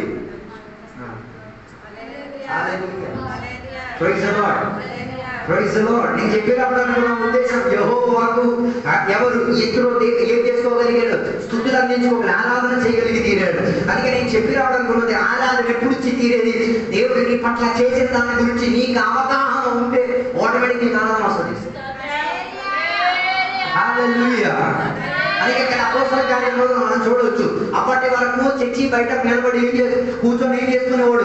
అడుగుపోతున్న దగ్గరే డబ్బులు పుచ్చుకున్నవాడు వెంటనే తన జీవితం ఏమై తీరింది? మారిపోయేసరికి, స్వస్థత జరిగి తీరేసరికి ఆరాధన చేసుకునే లెవెల్లోకి దిగాడు. ఇప్పుడు కూడా చాలా మంది ఎందుకు నేను ఆరాధన చేస్తాను కొందరికి ఇప్పుడు తెలియదు. ఎందుకు నేను దేవుడు నేను బతికించాను కాబట్టి. అందుకే ప్రతి వారం నేను గుర్తించేది ఏమని, ఎక్కడ చూడండి, కసాయిశాల చూడండి, ఆసుపత్రులు చూడండి, రైల్వే స్టేషన్ చూడండి, రైలు గుర్తుకుని చచ్చిపోయిందని చూడండి, తర్వాత సమాజ కార్యక్రమం చూడండి. ఇవన్నీ చూసేటప్పుడు నీకేం రావాలి? స్వతంత్ర దేవా బతికించావు కదా, కృపించావు కదా, వీధికే అదలా కాదు. ఓ పండు వచ్చి కూర్చుంటే అదే కాదు. ముందే మనకేమని తీరాలి? దేవుడు చేసిన విడుదల గురించి గుర్తుండి తీరాలి. అందుకే నేను చెప్పినప్పుడు అనుకున్న ఉద్దేశం, ఫరో ఇశ్రాయేలులను దేవుడు అడిచి తొక్కిన విధానం కొందరికి ఏమిచ్చి తీరింది? స్తోత్రం చెప్పుకోగలిగే, ఆరాధన చేసుకోగలిగే, మోకాల్లో పడగలిగే, తగ్గించుకోగలిగే తత్వాన్ని ఏం చేసుకోగలిగింది? మోషే ద్వారా ఎత్తులోకి అప్పగించుకోగలిగి తీరింది. అలాగా ఇద్దరు దేవునికి ఏం చేయగలిగాడు? దేవునికి ఆరాధన చేయగలిగి తీరాడు. దేవుని యొక్క నామముని ఘనపరచుకోగలిగి తీరాడు. దేవుడు తన జీవితాన్ని ఏం చేసుకోగలిగాడు? ఆయన అంగీకరించుకోగలిగి తీరగలిగాడు. అంతటితో ఆగిపోలేదు. ఆ దేవుని యొక్క విశ్వాసాన్ని ఆయన ఏం చేసుకున్నాడు? తన నోటు ద్వారా ఒప్పుకు తీరాడు. అందుకే ఎందుకు అలా జరిగి తీరడానికి కారణం ఆయనకు అర్థమై తీరింది. మోషే సేవించిన దేవుడు నిజమైన దేవుడు, ఆయన ఆరాధనకు అర్హుడు, ఆయన రక్షణ ఇచ్చుకు తీరడానికి ఎవడు యోగ్యుడు అని ఆయనకు అర్థమై తీరింది. అని ఆయన ఇతరులు చెప్పిన ఒక మాట ఉంది 11వ వచనంలో, ఈ దేవుడు నీ దేవుడు తప్ప ఇంకొక దేవుడు లేడు.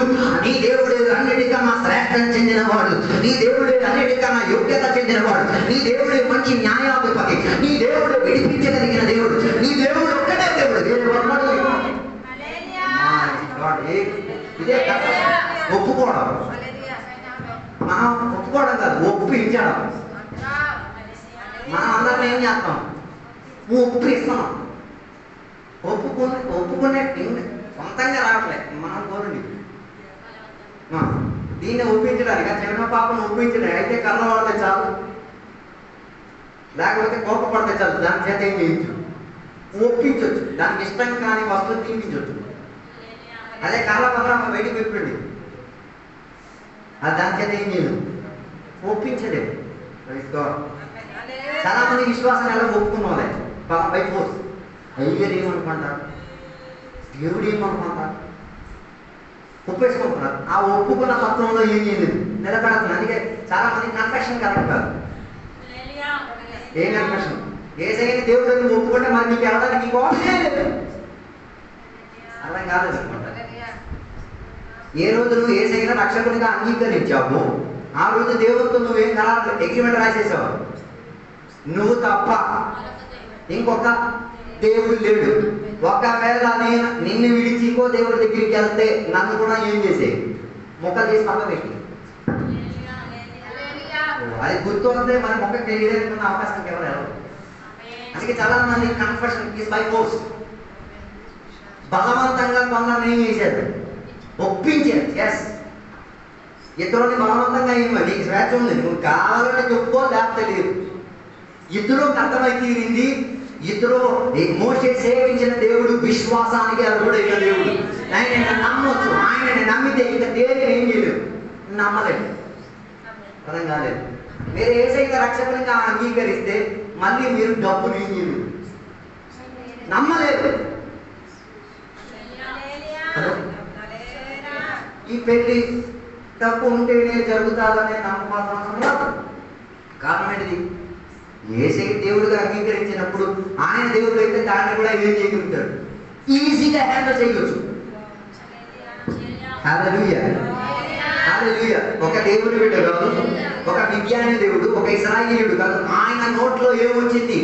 యేసయ్య దేవుడు అన్న ఒప్పుకున్న తత్వం తన నోట్లోకి వచ్చి తీరింది. నేను అడుగుతున్నాను, దేవుడా దేవుడా దేవుడా పిలుతుంది, నీ పిల్లలు ఆ మాట ఒప్పుకుంటున్నారా?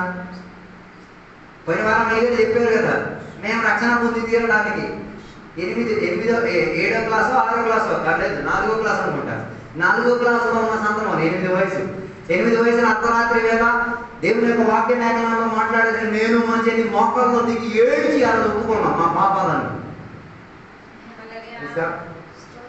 ఏడ్చి. ఆ రాత్రి నేను ఎప్పుడు కూడా నా జీవితంలో నేను మర్చిపోను. యేసయ్య నా కొరకు చనిపోయిన విధానం, యేసయ్య నా కొరకు ఇచ్చిన జీవితాన్ని, యేసయ్య నా కొరకు చేసిన త్యాగాన్ని నేను వినేసరికి నాకు ఏమొచ్చింది, ఏడుపు వచ్చింది. ఆ రోజు తీసుకున్న నిబంధన పసి పిల్లోడే, దాని ఆ రోజు తీసుకున్న నిబంధన ఏంటి? ఈ దేవునికి తప్ప ఇంకో దేవునికి నేనేం చేయను. అందుకే నా జీవితంలో ఎన్ని ఆప్షన్లు వచ్చినాయి, నేనేం చేయలేదు, ఎంచుకోలేదు. కారణం ఏంటిది? ఆ రోజు తీసుకున్న కన్ఫెషన్ ఇస్ కన్ఫెషన్. ఎన్ని ఆదివారాలు ఎగ్గొట్టాల్సిన సిచ్యువేషన్ ఎగ్గొట్టలేదు, ఎన్నెన్నో కూడికలు వదిలి తీసుకోవడానికి ఎగ్గొట్టలేదు, వదిలిలే, ఎన్నెన్నో పద్ధతులు వచ్చాయి, వదిలిలే. కారణం ఏంటిది? What I spoke that on that I stood. నేనేం మాట్లాడేది దాని మీద నిలకడగలిగాను. అందుకే నేను చెప్పాను, చాలా మంది దొంగ ఒప్పింపులు, విశ్వాసం దొంగ ఒప్పింపు, అందుకే ఏం చేయలేకపోతున్నారు, చెప్పిన దాంట్లో నిలబడలేకపోతున్నారు.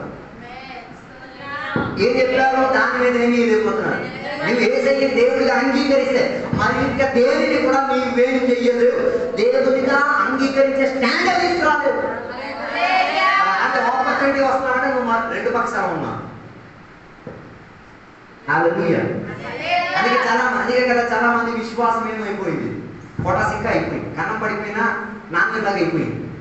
దేనికి చాలా చెప్పుకోవచ్చు నాణ్యమని, దానివల్ల ఏ కొనుక్కోలేదు, ఏం అమ్మలేదు. సో టెస్ట్ యువర్ ఫెయిత్, నీ విశ్వాసాన్ని ఒకసారి పరిశోధించు. హల్లెలూయా, ప్రైజ్ ది లార్డ్. చాలా మంది విశ్వాసం ఎందుకు? దేవుళ్ళ కోసం, స్వస్థల కోసం, పిల్లలు బాగుపడడానికి, ఆస్తి సంపాదనలో ఇవే. ఇదేంగా కూడదు మన విశ్వాసానికి ఆధారం. ఇవేం లేకపోయినా దేవుని ఏం చేయగలిగి తీరాలి, సేవించుకోగలిగి తీరాలి, విశ్వసించుకోగలిగి తీరాలి. హల్లెలూయా, ప్రైజ్ ది లార్డ్. అందుకే ఇన్నాళ్ళు మిద్యానీయులు దేవతలకు సేవించిన వాడికి ఆయనకు అర్థమై తీరింది, అది కాదు దేవుడు, అసలైన దేవుడు ఈయన. ఎందుకు? రామపత్రికలో చెప్పిన యేసయ్యని దేవుడిగా హృదయం ముందు విశ్వసించాలి, నోట్లో ఏం చేయాలి, వై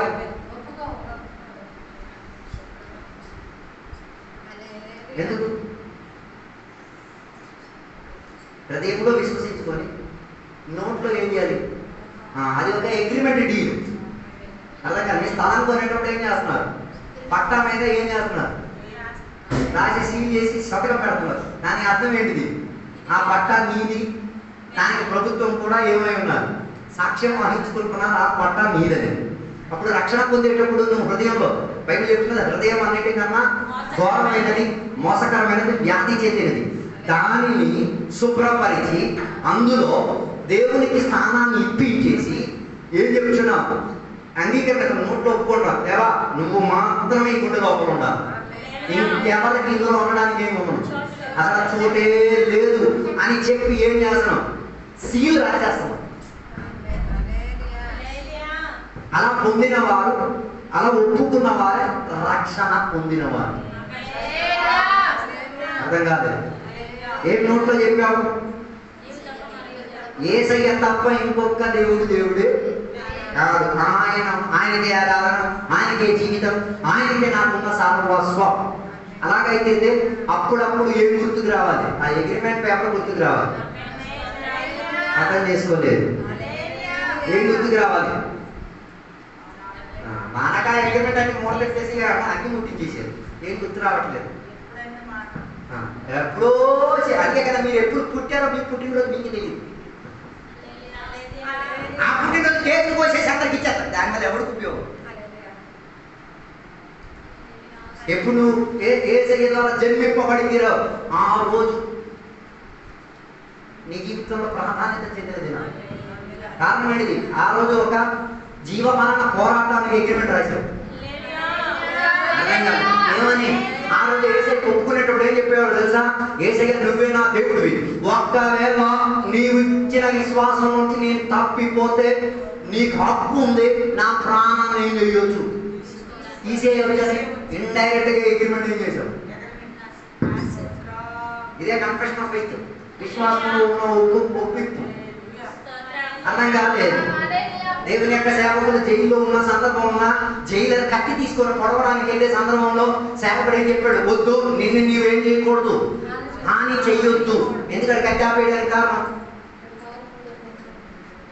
నువ్వు నిన్ను హాని చేయడం పెద్ద విషయం కాదురా. దేవుడి చేతికి కత్తి ఇచ్చేసి నేను హానికి పాలవారసుడు కాకుండా ఉంటాను, సహాయం చేయని చెప్పడానికి ఉన్న సిచ్యువేషన్ మార్చాడు. నువ్వు కత్తి తీసుకున్నాక పొడి చేయడం పెద్ద విషయం కాదు. అవతల ఉన్న చేతికి కత్తి ఇచ్చేసి పొడవరా అని చెప్పడం. అర్థం కాదు. జైలు తన చేతిలో కత్తి ఎట్టేసుకొని ఏం చేస్తున్నావు అనుకున్నాడు. పొడి ఈజీ, అది పెద్ద విషయమా? ఆత్మహత్య చేయడం పెద్ద విషయం ఏం కాదు. అదే ఆత్మహత్యకున్న మందు అవతల చేతికి నాకు తినిపించరా తెలిసి మనం ఏం చేయం, తినడానికి వెళ్దాం. అదే డిఫరెన్స్. జైలర్ అందుకే ఈ సేవకులు ఏం చెప్పారు? నువ్వెందుకు నిన్ను చెప్పుకోవడం? ఆ కత్తి ఎవరు చేతికిచ్చి? దేవుని చేతికిచ్చి తర్వాత చెప్పు, దేవా పంపించు, దేవా చచ్చిపోయి ఆపర్చునిటీ నేను ఇవ్వనా, నువ్వే నా దేవుడు. అందుకే ఆ రాత్రే ఆయన తన కుటుంబం ఎవరిని నమ్ముకున్నారు? ఫ్యామిలీ మొత్తం నమ్ముతుంది. మా ఒక్క రాత్రిలో ఫ్యామిలీ భర్త అంత మంచి భర్త కాబట్టి భర్త ఇంటికి వచ్చి చెప్పండి, నేను కత్తి తీసుకొని ఏం చేయడానికి రెడీ అయ్యాను, చంపేయడానికి రెడీ అయిన సందర్భంలోనే ఆ కత్తిని ఎవరి మీద పడిందని? యేసయ్య మీద పడింది. ఆయన చనిపోవడం నాకు విడుదల, ఇక నేను చావక్కర్లేదు అన్నది నాకు గుర్తొచ్చింది. అందుకే భార్య నువ్వు చచ్చిపోతే నా పరిస్థితి వద్దు, నాకు ఆ యేసయ్య కావాలి. అందుకే ఆ రాత్రి ఆ కుటుంబం మొత్తం దేవుడికి ఏం చేసుకుంది? మనకంతా కూడా ఫోటోలో ఉన్న కుటుంబాలు అయితే నమ్ముకున్న 10 సంవత్సరాల తర్వాత ఎక్కువ. ఎందుకంత డిలే? ఎందుకంత ఆలస్యం? దేవుడు ఆలస్యం ఏం చేస్తున్నాడు? మన ఆలస్యమే. ప్రైజ్ గాడ్, హల్లెలూయా. అందుకే నేను చెప్పినప్పుడు అనుకున్నా, కన్ఫెషన్ ఆఫ్ ఫెయిత్, విశ్వాసంలో ఉన్న ఒప్పింపు. చాలా మందిది ఇట్స్ ఎ ఫోర్స్. చాలా మంది బై ఫోర్సో, లేకపోతే ఎవరో చెప్పడం వల్ల, లేకపోతే ఏదో జరిగిపోతుంది, స్వస్థత జరిగిపోవాలని ఏదో ఒప్పేసుకున్నాం. అందుకే దాని మీద ఏం చేయలేకపోతున్నారు, నిలకడతో ఉండలేకపోతున్నారు. ఇంకొక చాయిస్ లేదు. దేనిని యేసయ్యని దేవుడిగా అంగీకరిస్తే ఇంక నీ జీవితంలో ఏం లేదు, ఆప్షన్స్ లేవు. ఇంక దేని మీద నువ్వేం చేయలేదు, ఆధారపడలేదు. ఆలోచించండి, చాయిస్ లేని జీవితం. బిర్యానీ ఉంటే బిర్యానీ తినాలి అంతే, చాయిస్ లేదంటే విశ్వాసంలో ఉన్న ఒప్పింపులు అయితే ప్రత్యేకత. అందుకే కదా పౌలుని ఎంత చిత్రహింసలు పెట్టారు. ఆయన దేవుని ఏం చేయలేదు, రిజెక్ట్ చేయలేదు. దానియేలు చంద్రక మేషకులు ఎన్ని రీతిగా సతాయించారు, వారు ఏం చేయలేదు. ఎందుకు? మేనిచ్చిన మాట అంటే if your confession of faith is true, నీ ఒప్పింపు, విశ్వాసంలో ఒప్పింపు కరెక్ట్ అయితే నిలకడత్వం పొంది తీరడానికి బాధ్యత కూడా నువ్వే వహించుకునేదాన్ని. హల్లెలూయా. అందుకే చాలా మంది ఏం చేయలేదు, వారి కన్ఫెషన్ కరెక్ట్ కాదు. ఏం ఒప్పుకున్నారు, ఏసైన రక్షకులను ఒప్పుకున్నది ఏం కాదు, కరెక్ట్ కాదు. ఆలోచించండి, నువ్వు అగ్రిమెంట్ చేసింది ఎవరితో? దేవునితో అగ్రిమెంట్ చేశావు. ఆయన నీ ప్రాణం తీయొచ్చు, ఆయన నీ ప్రాణాన్ని ఉంచొచ్చు. నాతో అగ్రిమెంట్ చేస్తే భయపడాల్సిన అవసరం లేదు, కానీ దేవుని కూడా అగ్రిమెంట్ చేస్తే. అందుకే బైబిల్ చెప్పిన మాట, దేవునికి సేవించే భయముతో భూమితో ఆయన సేవించింది. కారణం ఏ నిమిషం ఏదైనా దేవుడు చేయొచ్చు. దాని అర్థం దేవుడు ఏదో చేస్తాడన్నది కాదు. If confession of faith is true, నిజాయితీ చెందిన ఒప్పింపు అయితే దాని గురించి ఒక నిలకడత్వం నీకు ఉండి తీరుతుంది. ప్రజలు దాన్ని ఏం చేసుకోగలదు, గుర్తిస్తారు. అందుకే కదా పౌలు చెప్పేది, ఈ యేసయ్య ప్రేమలో నుంచి నన్ను వేర్పరచుకోగలిగింది. ఒకసారి ఆ ఇంటికి వెళ్ళి అధ్యాయం ఒకసారి చదివేసి గోడకు రాసేసుకోండి. కొరడా, దాని అర్థం ఏంటి? కొరడా దెబ్బలు కాశాడు. తన భాష అత్తి ఉప్పి చూపిస్తే మొత్తం కొరడా దెబ్బలకు ఉన్న ఆ మచ్చలే. కొందరు జరిగిన వాక్యం చెప్పారు, క్రీస్తు కోసం ఉన్న ఆ పొందుకున్న గాయాల గురించి భాస్కర్ వాక్యం చెప్పారు. విన్నారో లేదో మరి మీ మనసులో ఉందో ఎగిరిపోయిందో నాకు తెలియదు. నీకేమైనా ఉందా anything to show? A confession is correct. మాటలు అడగండి, బోర్డు ఉన్నాయి. 93 నుంచి స్టార్ట్ అయిన బోర్డు ఉన్నాయి. అలాంటి చేసిన వాళ్ళు చూసినప్పుడు కూడా మాకు క్షమాపణ పడుతుంది.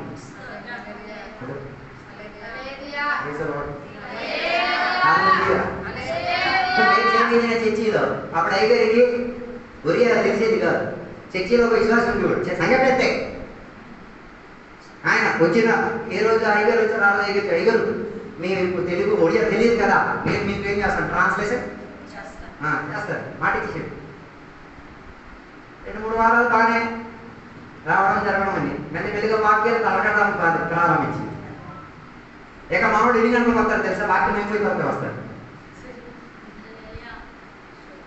ఇక కొన్ని రోజుల తర్వాత మెల్లిగా ఇక్కడికి మంది రావడం ఎందుకు, ఇంకొక చర్చి స్టార్ట్ చేసుకున్నాం. అలాంటప్పుడు ఎందుకు చెప్పడానికి వచ్చావు, నేను నీకేం చేస్తాను అంతటితో ఆగిపోలేదు. ఈయన ఈ చర్చిలో వచ్చిన విశ్వాసానికి పెరుగుతున్నాను. వెళ్ళొద్దురా, ఆయనకి ఒడియా తెలియదు, ఏం తెలియదు, ఏం మాట్లాడుతున్నాడికి తెలియదు, ఎలక్ట్రానిక్ తెలియదు, నా దగ్గరికి రా సంఘాన్ని ఏం చేయడానికి ప్రయత్నించి ఆయన సమాధి కార్యక్రమాన్ని మేము వెళ్ళాం, వాళ్ళు పంచుకున్నాం. అంతే. ఆయన మాకు కసి పేరు ఏం లేదు, అది ఆయన పరిచర్య. దేనికి? నా శరీరంలో గాయపరచడానికి. దాని పట్ల నేను ఆ గాయం చూసేటప్పుడల్లా నా గాయం దేవుని దగ్గర నుంచి నేను మార్చు. ఈ 93 సంవత్సరాలు, ఈ 93 నుంచి ఇప్పటి వరకు ఉన్న సంవత్సరాలు ఎన్ని గాయాలు అందరూ ఇచ్చుకొని ఉన్నాను. మా ఇంటికి వచ్చిన ఒక పాస్టర్ గారు మొత్తం మురికైన బట్టలతో ఇంటికి వచ్చేసాక మా అమ్మ తన బట్టలు తీసుకొని ఫుల్లుగా కడిగి ఉతికి మంచి భోజనం పెట్టేసి అన్నీ చేసేసి రాత్రి శుభ్రంగా మాతో కూర్చొని మాట్లాడిన ఆ మనిషి అరుణోదయాన్ని లెగిచెల్లి మాతో ఇచ్చిన కంప్లైంట్లు మొత్తం చెప్పి తిరిగాడు. కంప్లైంట్ చెప్పి వెంట పాస్టర్ ఫోన్ చేసి, అయ్యా వెళ్ళగలుగుతా పోనీయండి, ఆయన బతికి ఆయన చేయండి, నా పేరు వల్ల ఆయనకి లాభోదయం వస్తుందంటే మంచిదే కదా. ఆ సేవకుని ఇప్పుడు చూసినప్పుడు మనకేమనిపించట్లేదు, వేదన అనిపించట్లేదు, బాధ అనిపించట్లేదు. ఎందుకు? అయా నేను తీసుకున్నాను ఉడంబడికలో, నేను స్థిరంగా ఉన్నాను, నన్ను వేదన పరిచయం వస్తాను. అది సంఘ బిడ్డలు కావచ్చు, కొడుకు కావచ్చు, కూతురు కావచ్చు, రక్షణలోకి తీసుకొచ్చిన సేవకుడు ఎవరైనా కావచ్చు. నీకు దేవుడు ఆ రీతిగా ఉపయోగిస్తే మా పనిలో ఉండు, మా పని ఒప్పుకున్న ఒప్పింపుగా నిలకడతాం కలిగి అంటే వేదన అనిపించట్లేదు. మనలో నన్ను సిట్టొచ్చా కొట్టొచ్చా,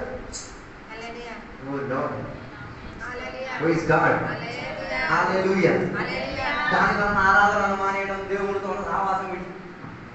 దాని అర్థం నువ్వు ఏ అగ్రిమెంట్ ఎవరితో చేసావు?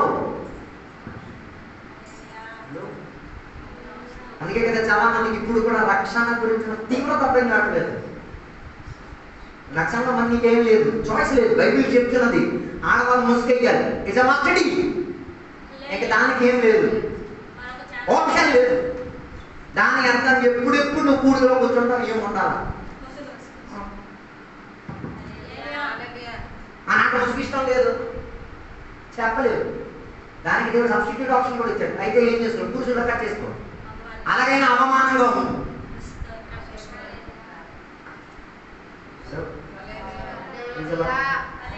అలాగైతే బైబిల్తో పాటు ఏం కూడా ఉండాలి ఆడవాళ్ళకి.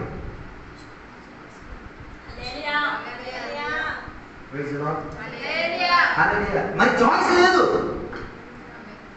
ఎంచుకోవడానికి. ఇంకా నా నచ్చదు, నా జుట్టు పొడైపోద్ది, నా డై పోద్ది, నా రంగు పోద్ది, చెప్పడానికి ఏం లేదు.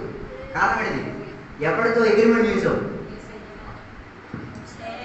రీఫ్రెష్ ఒకసారి మళ్ళీ ఏ సైడ్ ఉన్న అగ్రిమెంట్ని మళ్ళా ఏం చేయి, గుర్తు తెచ్చుకో. అగ్రిమెంట్ చేసింది ఎవరితో? దేవుడితో, త్రియేక దేవుడితో. చేసామంటే దాని మీద ఏమై ఉండి తీరాలి. అందుకే పౌలు చెప్పాడు, కష్టమో దారిద్రతో ఆకలో లేనితనమో ఉన్నతనమో ఏవి నన్ను ఏం చేయలే. ఓ దేవుని ప్రేమ నుంచి నన్ను ఏం చేయలే, సెపరేట్ చేయలే. తోటి సంఘర్షణ తనకి తోడుగా లేదు, తోటి విశ్వాసాలు తన మీద కేసులు వేశారు, తోటి తిరిగిన సేవకుల తనని ఎన్నో రీతిగా మనం అది తనని ఏం చేయలే, డిస్టర్బే చేయలేదు. ఏం చేయలేదు, మనల్ని దాన్ని డిస్టర్బ్ చేస్తాం. దాని అర్థం ఏంటిది? Confession is not correct. నువ్వు ఏసైనా రక్షకునిగా అంగీకరించేది ఏం కాదు, కరెక్ట్ కాదు. కరెక్ట్ అయితే దాంట్లో ఏం చేయవు, వెనక కప్పలేవు. అందుకే కదా ఆ సేనాధిపతి కత్తి పెట్టుకుంటే ఆయన మరలా చచ్చిపోవాల్సిన పరిస్థితి రాలేదు, వెనక్కైపోవాల్సిన పరిస్థితి రాలేదు. కారణం ఏంటిది? What I told is told. నేనేం చెప్పానో చెప్పాను. దేవుని యొక్క వాక్యంలో దేవుని యొక్క మాటలకు చాలా ప్రత్యేకత ఉంది. ఏంటిది? ఒకసారి చెప్తే జరిగినట్లే, మళ్ళీ దాన్ని వాపస్ తీసుకోలేదు. అర్థం కాలేదు. ఒకసారి దేవుడు చెప్పితే దాన్ని దేవుడు ఏం చేయలేడు, రిటర్న్ తీసుకోలేదు. అలాగైతే దేవుడు కాలేడు. ఇది అర్థం చేసుకోవడానికి అర్థం ఇవ్వాలి. ఒక్కసారి ఒక మాట చెప్పి ఇక నేను నీరు ప్రవాహం ద్వారా జనులను చంపను అంటే ఎప్పుడు అడిగిందో ఏం లేదు, చంపలేరు. కారణం ఆయన మాట ఇచ్చేశారు కాబట్టి. ఇంకేదైనా ఆప్షన్ వాడచ్చు కానీ నీళ్ళను ఉపయోగించి ఏం చేయలేదు. జలప్రలయాన్ని తెచ్చి మనము ఏం చేయలేదు. కారణం అది చెప్పింది చెప్పేది. అలా దేవుడైతే ఆయనని దేవుడిని అంగీకరించిన నీవు కూడా సేమ్ స్టాండర్డ్ ఫాలో అవ్వాలి.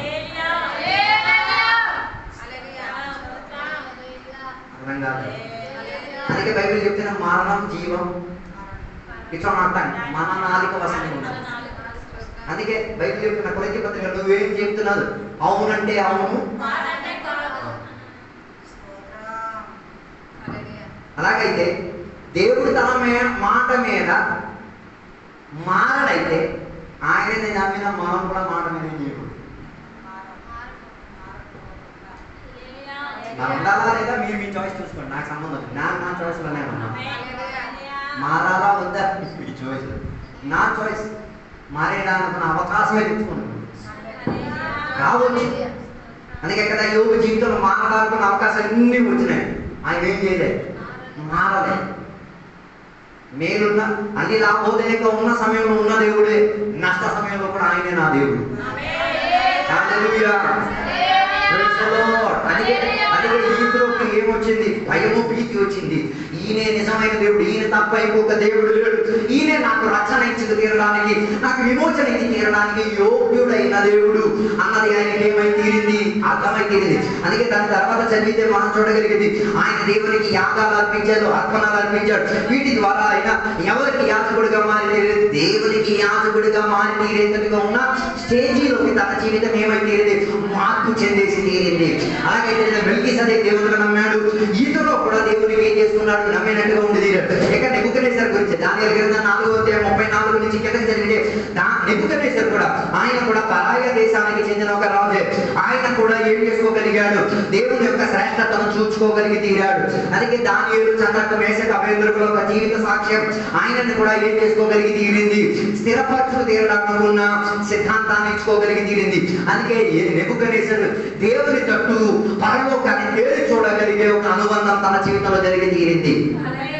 కారణం ఏంటిది? భక్తియుక్తమైన కొంతమంది పిల్లలు ఉండడం వల్ల ఒకడు దేవునికి నమ్మకం, దేవుడితో అనుబంధం లేక, ఎవరికి భయపడలేనప్పుడు ఎవరి వైపు పరలోకం తట్లు చూడగలిగి తీరాడు. దేవుని విషయం గురించి ఆలోచించుకు తీరడానికి మనసు కలిగేటట్టుగా మారి తీరింది. వయసు పిల్లలు 17, 18, 16 ఆ వయసులో ఉన్న పిల్లలు శ్రేష్ఠ రాజుని ఏం చేసుకోగలిగారు? దేవుని తట్టు చూచి తీరడానికి ఉన్న ఒక ఛాన్స్ ఇచ్చుకోగలిగి. అది అంత పవర్ఫుల్. కానీ ఆయన దేవునికి పూర్తిగా ఏం చేయలేదు, నమ్మలేదు. అది వేరే విషయం. హల్లెలూయా, ప్రైజ్ ది లార్డ్. ఆయన దేవునికి పూర్తిగా ఏం చేయలేదు, నమ్మలేదు. దేవుని యొక్క ఘనత గురించి, దేవునికి ఉన్న శ్రేష్టత గురించి ఆయన ఏం చేసుకోగలిగాడు? ఆయన తన నోట్ల చెప్పుకోగలిగి తీరాడు. ఎందుకు? కారణం ఏంటో తెలుసా? ఆయన ఉన్న ఊళ్ళో ఆయన ఆరాధన వ్యవస్థకి వ్యతిరేకంగా ఉన్న ఆరాధన వ్యవస్థని ఈ నలుగురు పిల్లలు ఏం చేసుకోగలిగారు? చూపించుకోగలిగి తీరారు. నెబుకద్నెజర్ కింద బానిసలుగా ఎవరిని తీసుకొచ్చారు? ఈ నలుగురు పిల్లలను తీసుకొచ్చారు. కానీ ఆ బానిసత్వంలో ఉన్న బతుకులో కూడా వారి తీర్మానం ఒక్కటే, మేము దీవం కలిగిన దేవునికి తప్ప ఇంకా ఏ దేవునికి మేమేం చేసి తీరం సేవించదు. గొప్ప విషయం ఏంటో తెలుసా? వారి నలుగురు పేర్లు మార్చేశారు. ఆ నలుగురు ఉన్న జీవిత స్వభావాన్ని మొత్తం మార్చడానికి ఆహారం మార్చేసారు, ఆరాధన వ్యవస్థ మార్చేసారు, మొత్తం ప్రణాళికలు చేశారు. కానీ వారు ఒక విషయంలో నిలకడతాం కలిగా, మేము సేవించేది దేవునికైతే, మేము మాటిచ్చింది దేవునికైతే, మేము దేవుని ద్వారా రక్షణ పొంది తీరామంటే దాంట్లో మేము నిలకడతో కలిగి ఉండి తీరుతాం. ఎవరు దానిని ఎదిరించి తీరినా పర్వాలేదు, ఎవరు దానిని వ్యతిరేకపరిచినా పర్వాలేదు, మేము నిలబడిన మాటలో మేమేమై తీరుతాం? నిలకడతో కలిగేటట్టుగా ఉండి తీరుతాం. ఒక అన్య రాజు ఎవరిని? దేవుని కనుక్కోగలిగే సిచ్యువేషన్. అంత పవర్ ఉంది దేవుని యొక్క వాక్యానికి, సంఘానికి. నలుగురు గురువులు ఎవరు? దేవుని నమ్ముకున్న వాళ్ళు. వాళ్ళ సంఘం అని చెప్పవచ్చు. ఆ సంఘం ఎక్కడ? బబిలోను నగరములో ఏం చేసుకోగలిగితే నలుగురే ఉన్నారు, ఐక్యతతో ఉన్నారు. ఎక్కడ? 40 ఉన్నారు.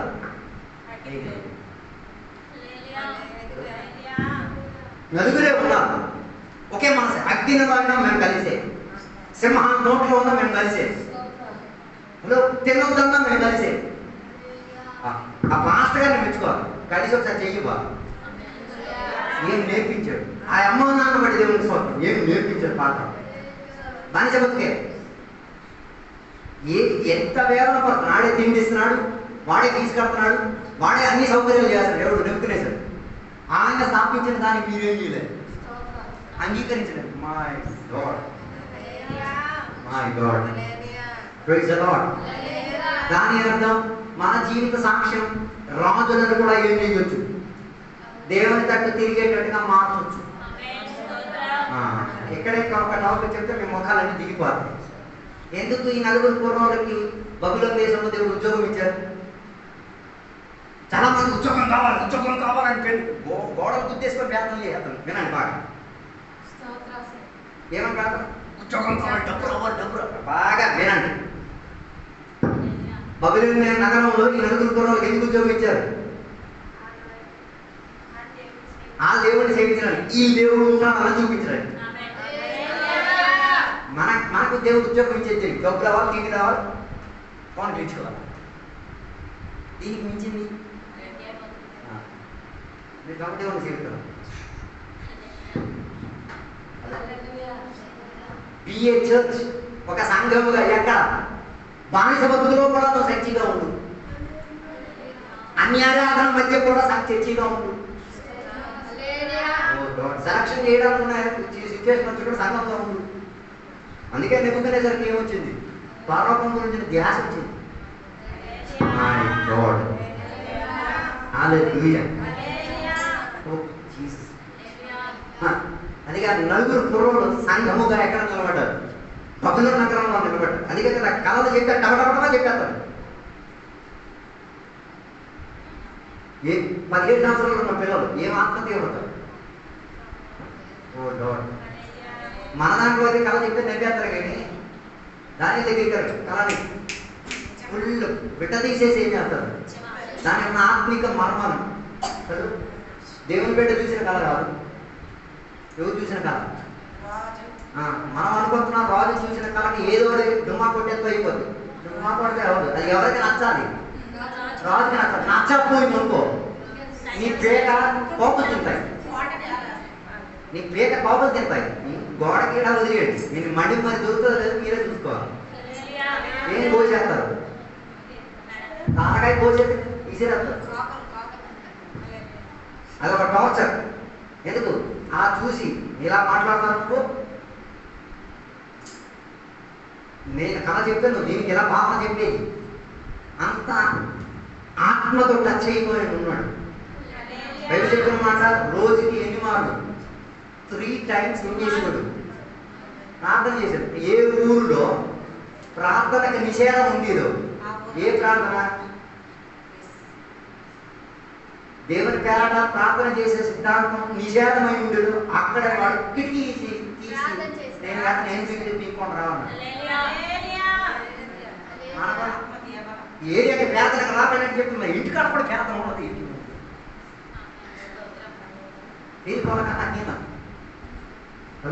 వాడేది ఎప్పుడు తెలుసా? నా ఇల్లు, నాకున్న ఉద్యోగం, నాకున్న వ్యవస్థితి, ఆయన కిటికీ తీసేని చెప్పాడు.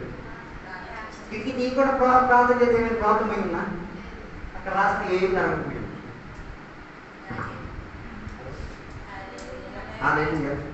ఇప్పుడున్న స్థితిగతి మనకు ఆరాధనకి అనుకూలమైనది.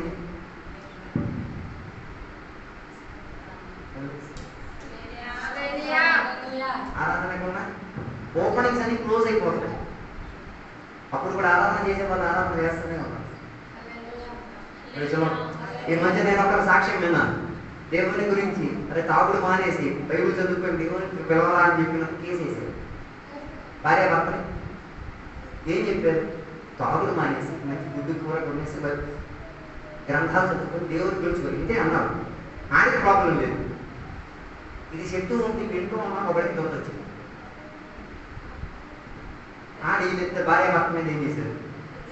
చేసేసారు. భార్య భర్త చేయలేదు. 2.5 సంవత్సరాలు ఇద్దరు పిల్లలు. పెద్ద కొడుకుకి ఏమో 20 సంవత్సరాలు, చిన్న కొడుకుకి ఏమో 8 సంవత్సరాలు. ఎంత అవసరం పెట్టాలో జైల్లో ఎవరు ఈ లేదు తప్పు చేశారా? ఏం లేదు. ఎలాంటి వాళ్ళ దగ్గర జైలు క్లియర్ చేయడానికి ఇచ్చారు. అంతకుల దగ్గర అలా దేవుని మీద భయపడి మానసికంగా చాలా కృంగిపోయేది. చివరికి జైలుకి వెళ్ళడానికి వెళ్ళిన మాస్టర్లను కూడా బాగా పూచిపెట్టేసేది. కాబట్టి ఆ టార్చర్ అనుభవించి వీరు కూడా మానసికంగా ఏమైపోయారు? మారిపోయి దేవుడు వద్దను, దేవుడు మంచివాడు కాదనే.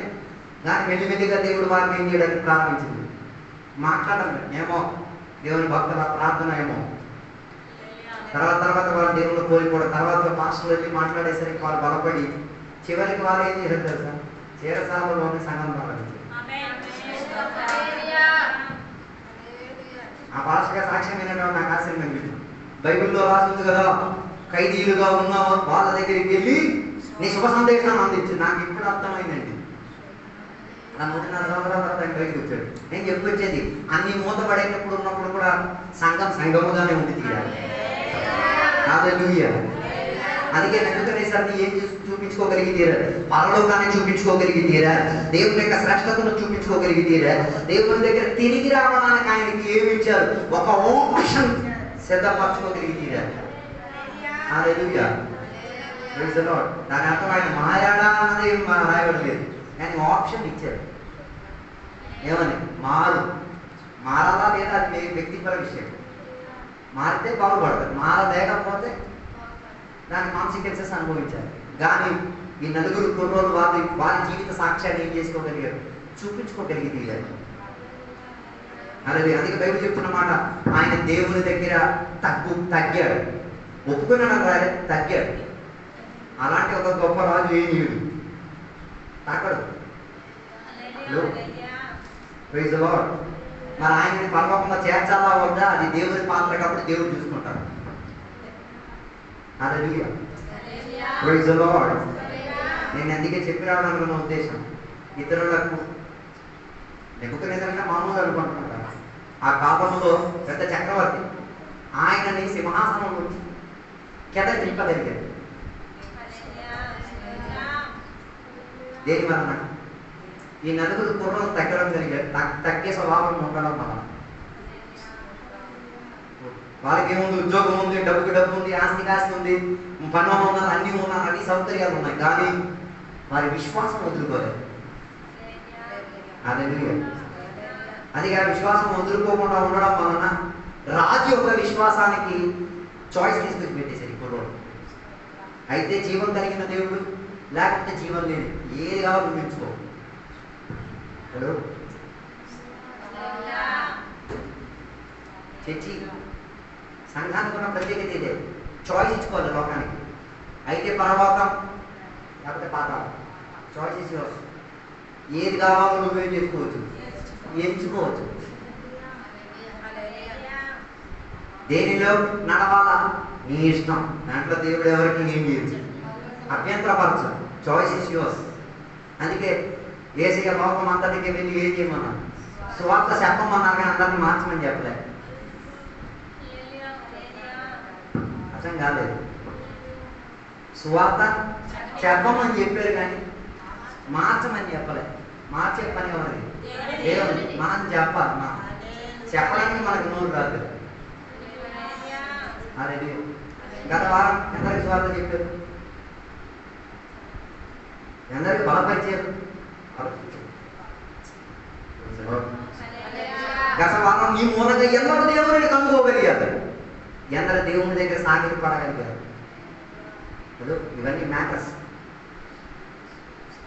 ఇతరు తగ్గగలిగాడు, నెబుకద్నెజర్ తగ్గగలిగాడు. మనం ఎందుకు చేయలేదు? మన వల్ల కూడా దేవుడు చేయగలిగే దేవుడు. ఇదే సంఘానికి దేవుడు ఇచ్చిన ప్రాధాన్యత. నువ్వు లేకపోతే దేవుడు వేరే ఒకటి ఎంచుకుంటాడు, అందులో పెద్ద విషయం ఏం లేదు. హల్లెలూయా. అందుకే నా మాటలు నేను ముగించాలనుకుంటున్నాను. ఆలోచించాడు. దేవుని యొక్క బిడ్డలుగా జీవించిన మనం ఈ లోకంలో జీవించి ఏదైనా సాధించలేకపోతే దేవుని కొరకు జీవిస్తున్నాం అన్న దాంట్లో ఏమర్థం? ముగ్గురు గురించి నేను ఉదాహరణ చెప్పాను. ముగ్గురు వారికి ఉన్న పాత్రలో ఏం చేసుకోగలిగారు, మంచి సాక్ష్యాన్ని తీసుకోగలిగారు. ఇతరు దేవునికి నమ్మే ఛాన్సే లేదు. నెబుకద్నెజర్ దేవునికి నమ్మే ఛాన్సే లేదు. మల్కీసెదెక్ దేవుని దగ్గరికి వచ్చే అవకాశమే లేదు. కానీ వారి జీవితానికి ఏమైతే టర్నింగ్గా మారిపోయింది. ఎందుకు? దేవుడు ఇతరులను కూడా ప్రేమించే దేవుడు, కేవలం క్రైస్తవులను మాత్రం ప్రేమించే దేవుడు కాదు. అందుకే బైబిల్ చెప్తున్న మాట, దుష్టుల కొరకు నీతిమంతుల కొరకు ఒకే రీతిగా వర్షం కురిపించిన దేవుడు. ఎప్పుడైనా మీరు ఆలోచించారా? దుష్టులకు అసలు వర్షం అవసరమేంటి? ఆడలకు దుష్టుడు, కానీ దేవుడు ఆడ మీద వర్షం కురిపించేసైనా ఆడికి గుర్తు పెట్టేస్తున్నాడు. ఒరే నువ్వు దుష్టుడైనా కూడా నీ గురించి నేనేం చేస్తాను ఆలోచిస్తున్నాను. నీతిమంతుడప్పుడు ఏముంటారు? దుష్టుడు. అందుకే కదా కేంద్రంలో రాయడం, దుష్టుడు రోజుకు రోజు అభివృద్ధి చెందిపోతున్నాడు, మేమేమో నాశనం అయిపోతున్నామని చెప్పి కేంద్రం రాశారు. అది చదివేసి కొందరు బట్టి పెట్టాలన్నారు. రోజు రోజు అభివృద్ధి నేను చచ్చిపోతాను. బాబు ఆ అభివృద్ధి చెందేటప్పుడు వారి మీద దేవుని కృప ఉంది. వారిని కూడా దేవుడు ఏం చేస్తున్నారు? ప్రేమిస్తున్నారు. వారి పట్ల కూడా దేవుడు కనికరించు. నువ్వెందుకు ఆడి మీద భయపడిపోతున్నావు? ఆడి మీద తిరగలిపోతున్నావు. వాళ్ళకి మేలు చేస్తుంది, నీకే నష్టమా? నీకు మేలు చేశాడు కదా దేవుడు. దేవుడి గురించి అవగాహన కల్పించి నీకు ఆలోచించాడు. నీవు తీసుకున్న రక్షణ సందర్భంలో చెప్పిన మాటను దేవుడితో అగ్రిమెంట్ చేసావు. అర్థం చేసుకోవాలి. ఆ మాటలో నిలకడత్వం కలిగాగా లేదా ఆలోచించు. ఒకసారి దేవుడికి మాట ఎక్కేసి ఆ మాటని నువ్వేం చేయలేవు, వెనక్కి లాగలేదు. అలాగైతేనే వారే రక్షణ పొందినవారు, లేకపోతే బై ఫోర్స్ రక్షణ పొందినవారు.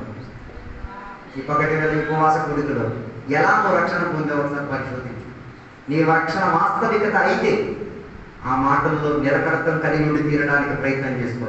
మరి నాకేం చాయిస్ వద్దు దేవా, నాకు ఇంకే ఆప్షన్ వద్దు దేవా, నువ్వు పెట్టిన వాక్య భాగంలో ఉన్న ఆప్షన్ లోపల నేను పొదిగి తీరుతాను. లోకం వద్దని చెప్తే వద్దే, పాపం వద్దని చెప్తే నాకు వద్దు, సాతాను వద్దని చెప్తే నాకు వద్దు. ఇక నాకు ఏ ఆప్షన్స్ వద్దు దేవా, చెప్పిన మాటల్లో నేను నిలకడతో కలిగి ఉన్నాను. ఈ రాత్రి ఈ ఉపవాస గుడికలో నీ విశ్వాస చర్యను ఒకసారి పరిశోధించుకో, నీ సాక్షి జీవితాన్ని ఒకసారి పరిశోధించుకో. నీ మూలంగా జీవించిన జీవితం ఇతరులకు ఎంత మాత్రం ప్రభావితంగా మారి తీరుతుంది. నీ మూలంగా ఎందరూ నీ మాటల మూలంగా ఎందరూ మారుతున్నారు, నీ నడవడిక మూలంగా ఎంతమంది మారుతున్నారు. నీవు దేవునికి సేవించడం వలన ఎందరూ మార్చుకోగలిగి తీరావు.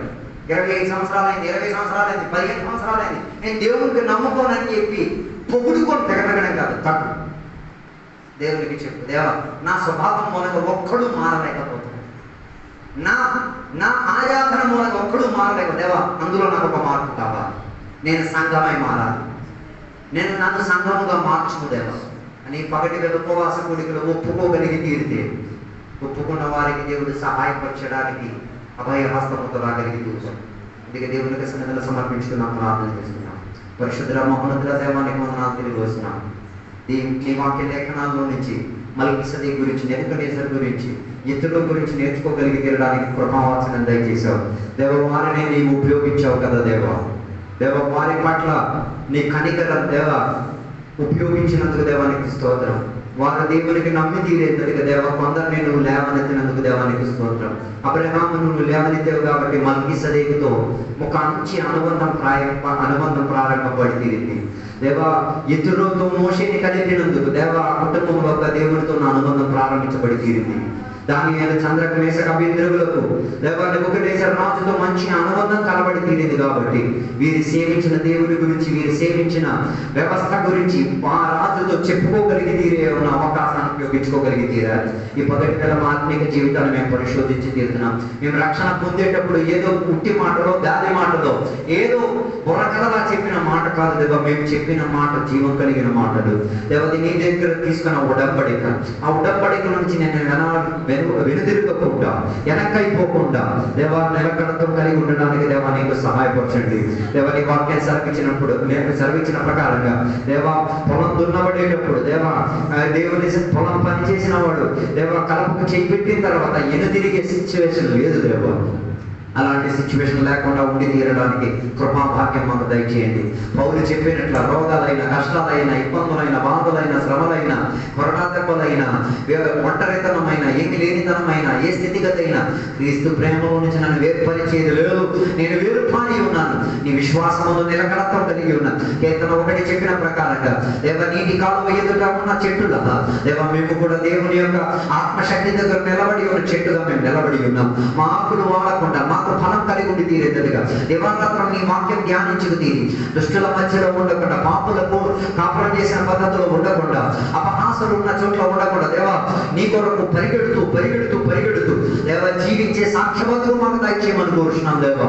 ఈ పగటి వేళ దేవ నీ వాక్య లేఖనాల్లో నుంచి దేవ నాతో మాట్లాడినందుకు స్తోత్రం. నా లోపల పశ్చాత్తాప మనోభావాన్ని ఇచ్చినందుకు స్తోత్రం. నా జీవితాన్ని మరో ఒకసారి అనుశోధన కలిగి ఉండి తీరడానికి కృపాభాగ్యం దయచేసినందుకు స్తోత్రం దేవ. ఇచ్చిన మాటలు నిలకడతో కలిగి ఉండి దేవ దేవుడితో నేను ఒప్పందం చేశానని, దేవునికి నేను మాట ఇచ్చానని, అందులో మరి ఏ చాయిస్ లేదు అన్నదానిని దేవ తెలుసుకు తీరేంతటిగా, గుర్తొచ్చి తీరేంతటిగా ఆత్మిక ప్రయాణం మాకు దయచేయండి. అలాగే ఇతరులకు కూడా దేవుని సన్నిధికి తోడుకొచ్చి తీరేంతటిగా, ఇతరులు కూడా దేవుని సన్నిధిలో నిలబెట్టుకు తీరేంతటిగా, ఇతరులు కూడా దేవుడిని చూచి తీరేంతటిగా, పరలోకాన్ని అనుభవించి తీరేంతటిగా మార్పు చెందించమని కోరుచున్నాం. సహాయం దయచేసినందుకు స్తోత్రం. అదే రీతిగా ఈ పగటి వేళ అనేక విషయాల కొరకు మేము ప్రార్థన చేశాం.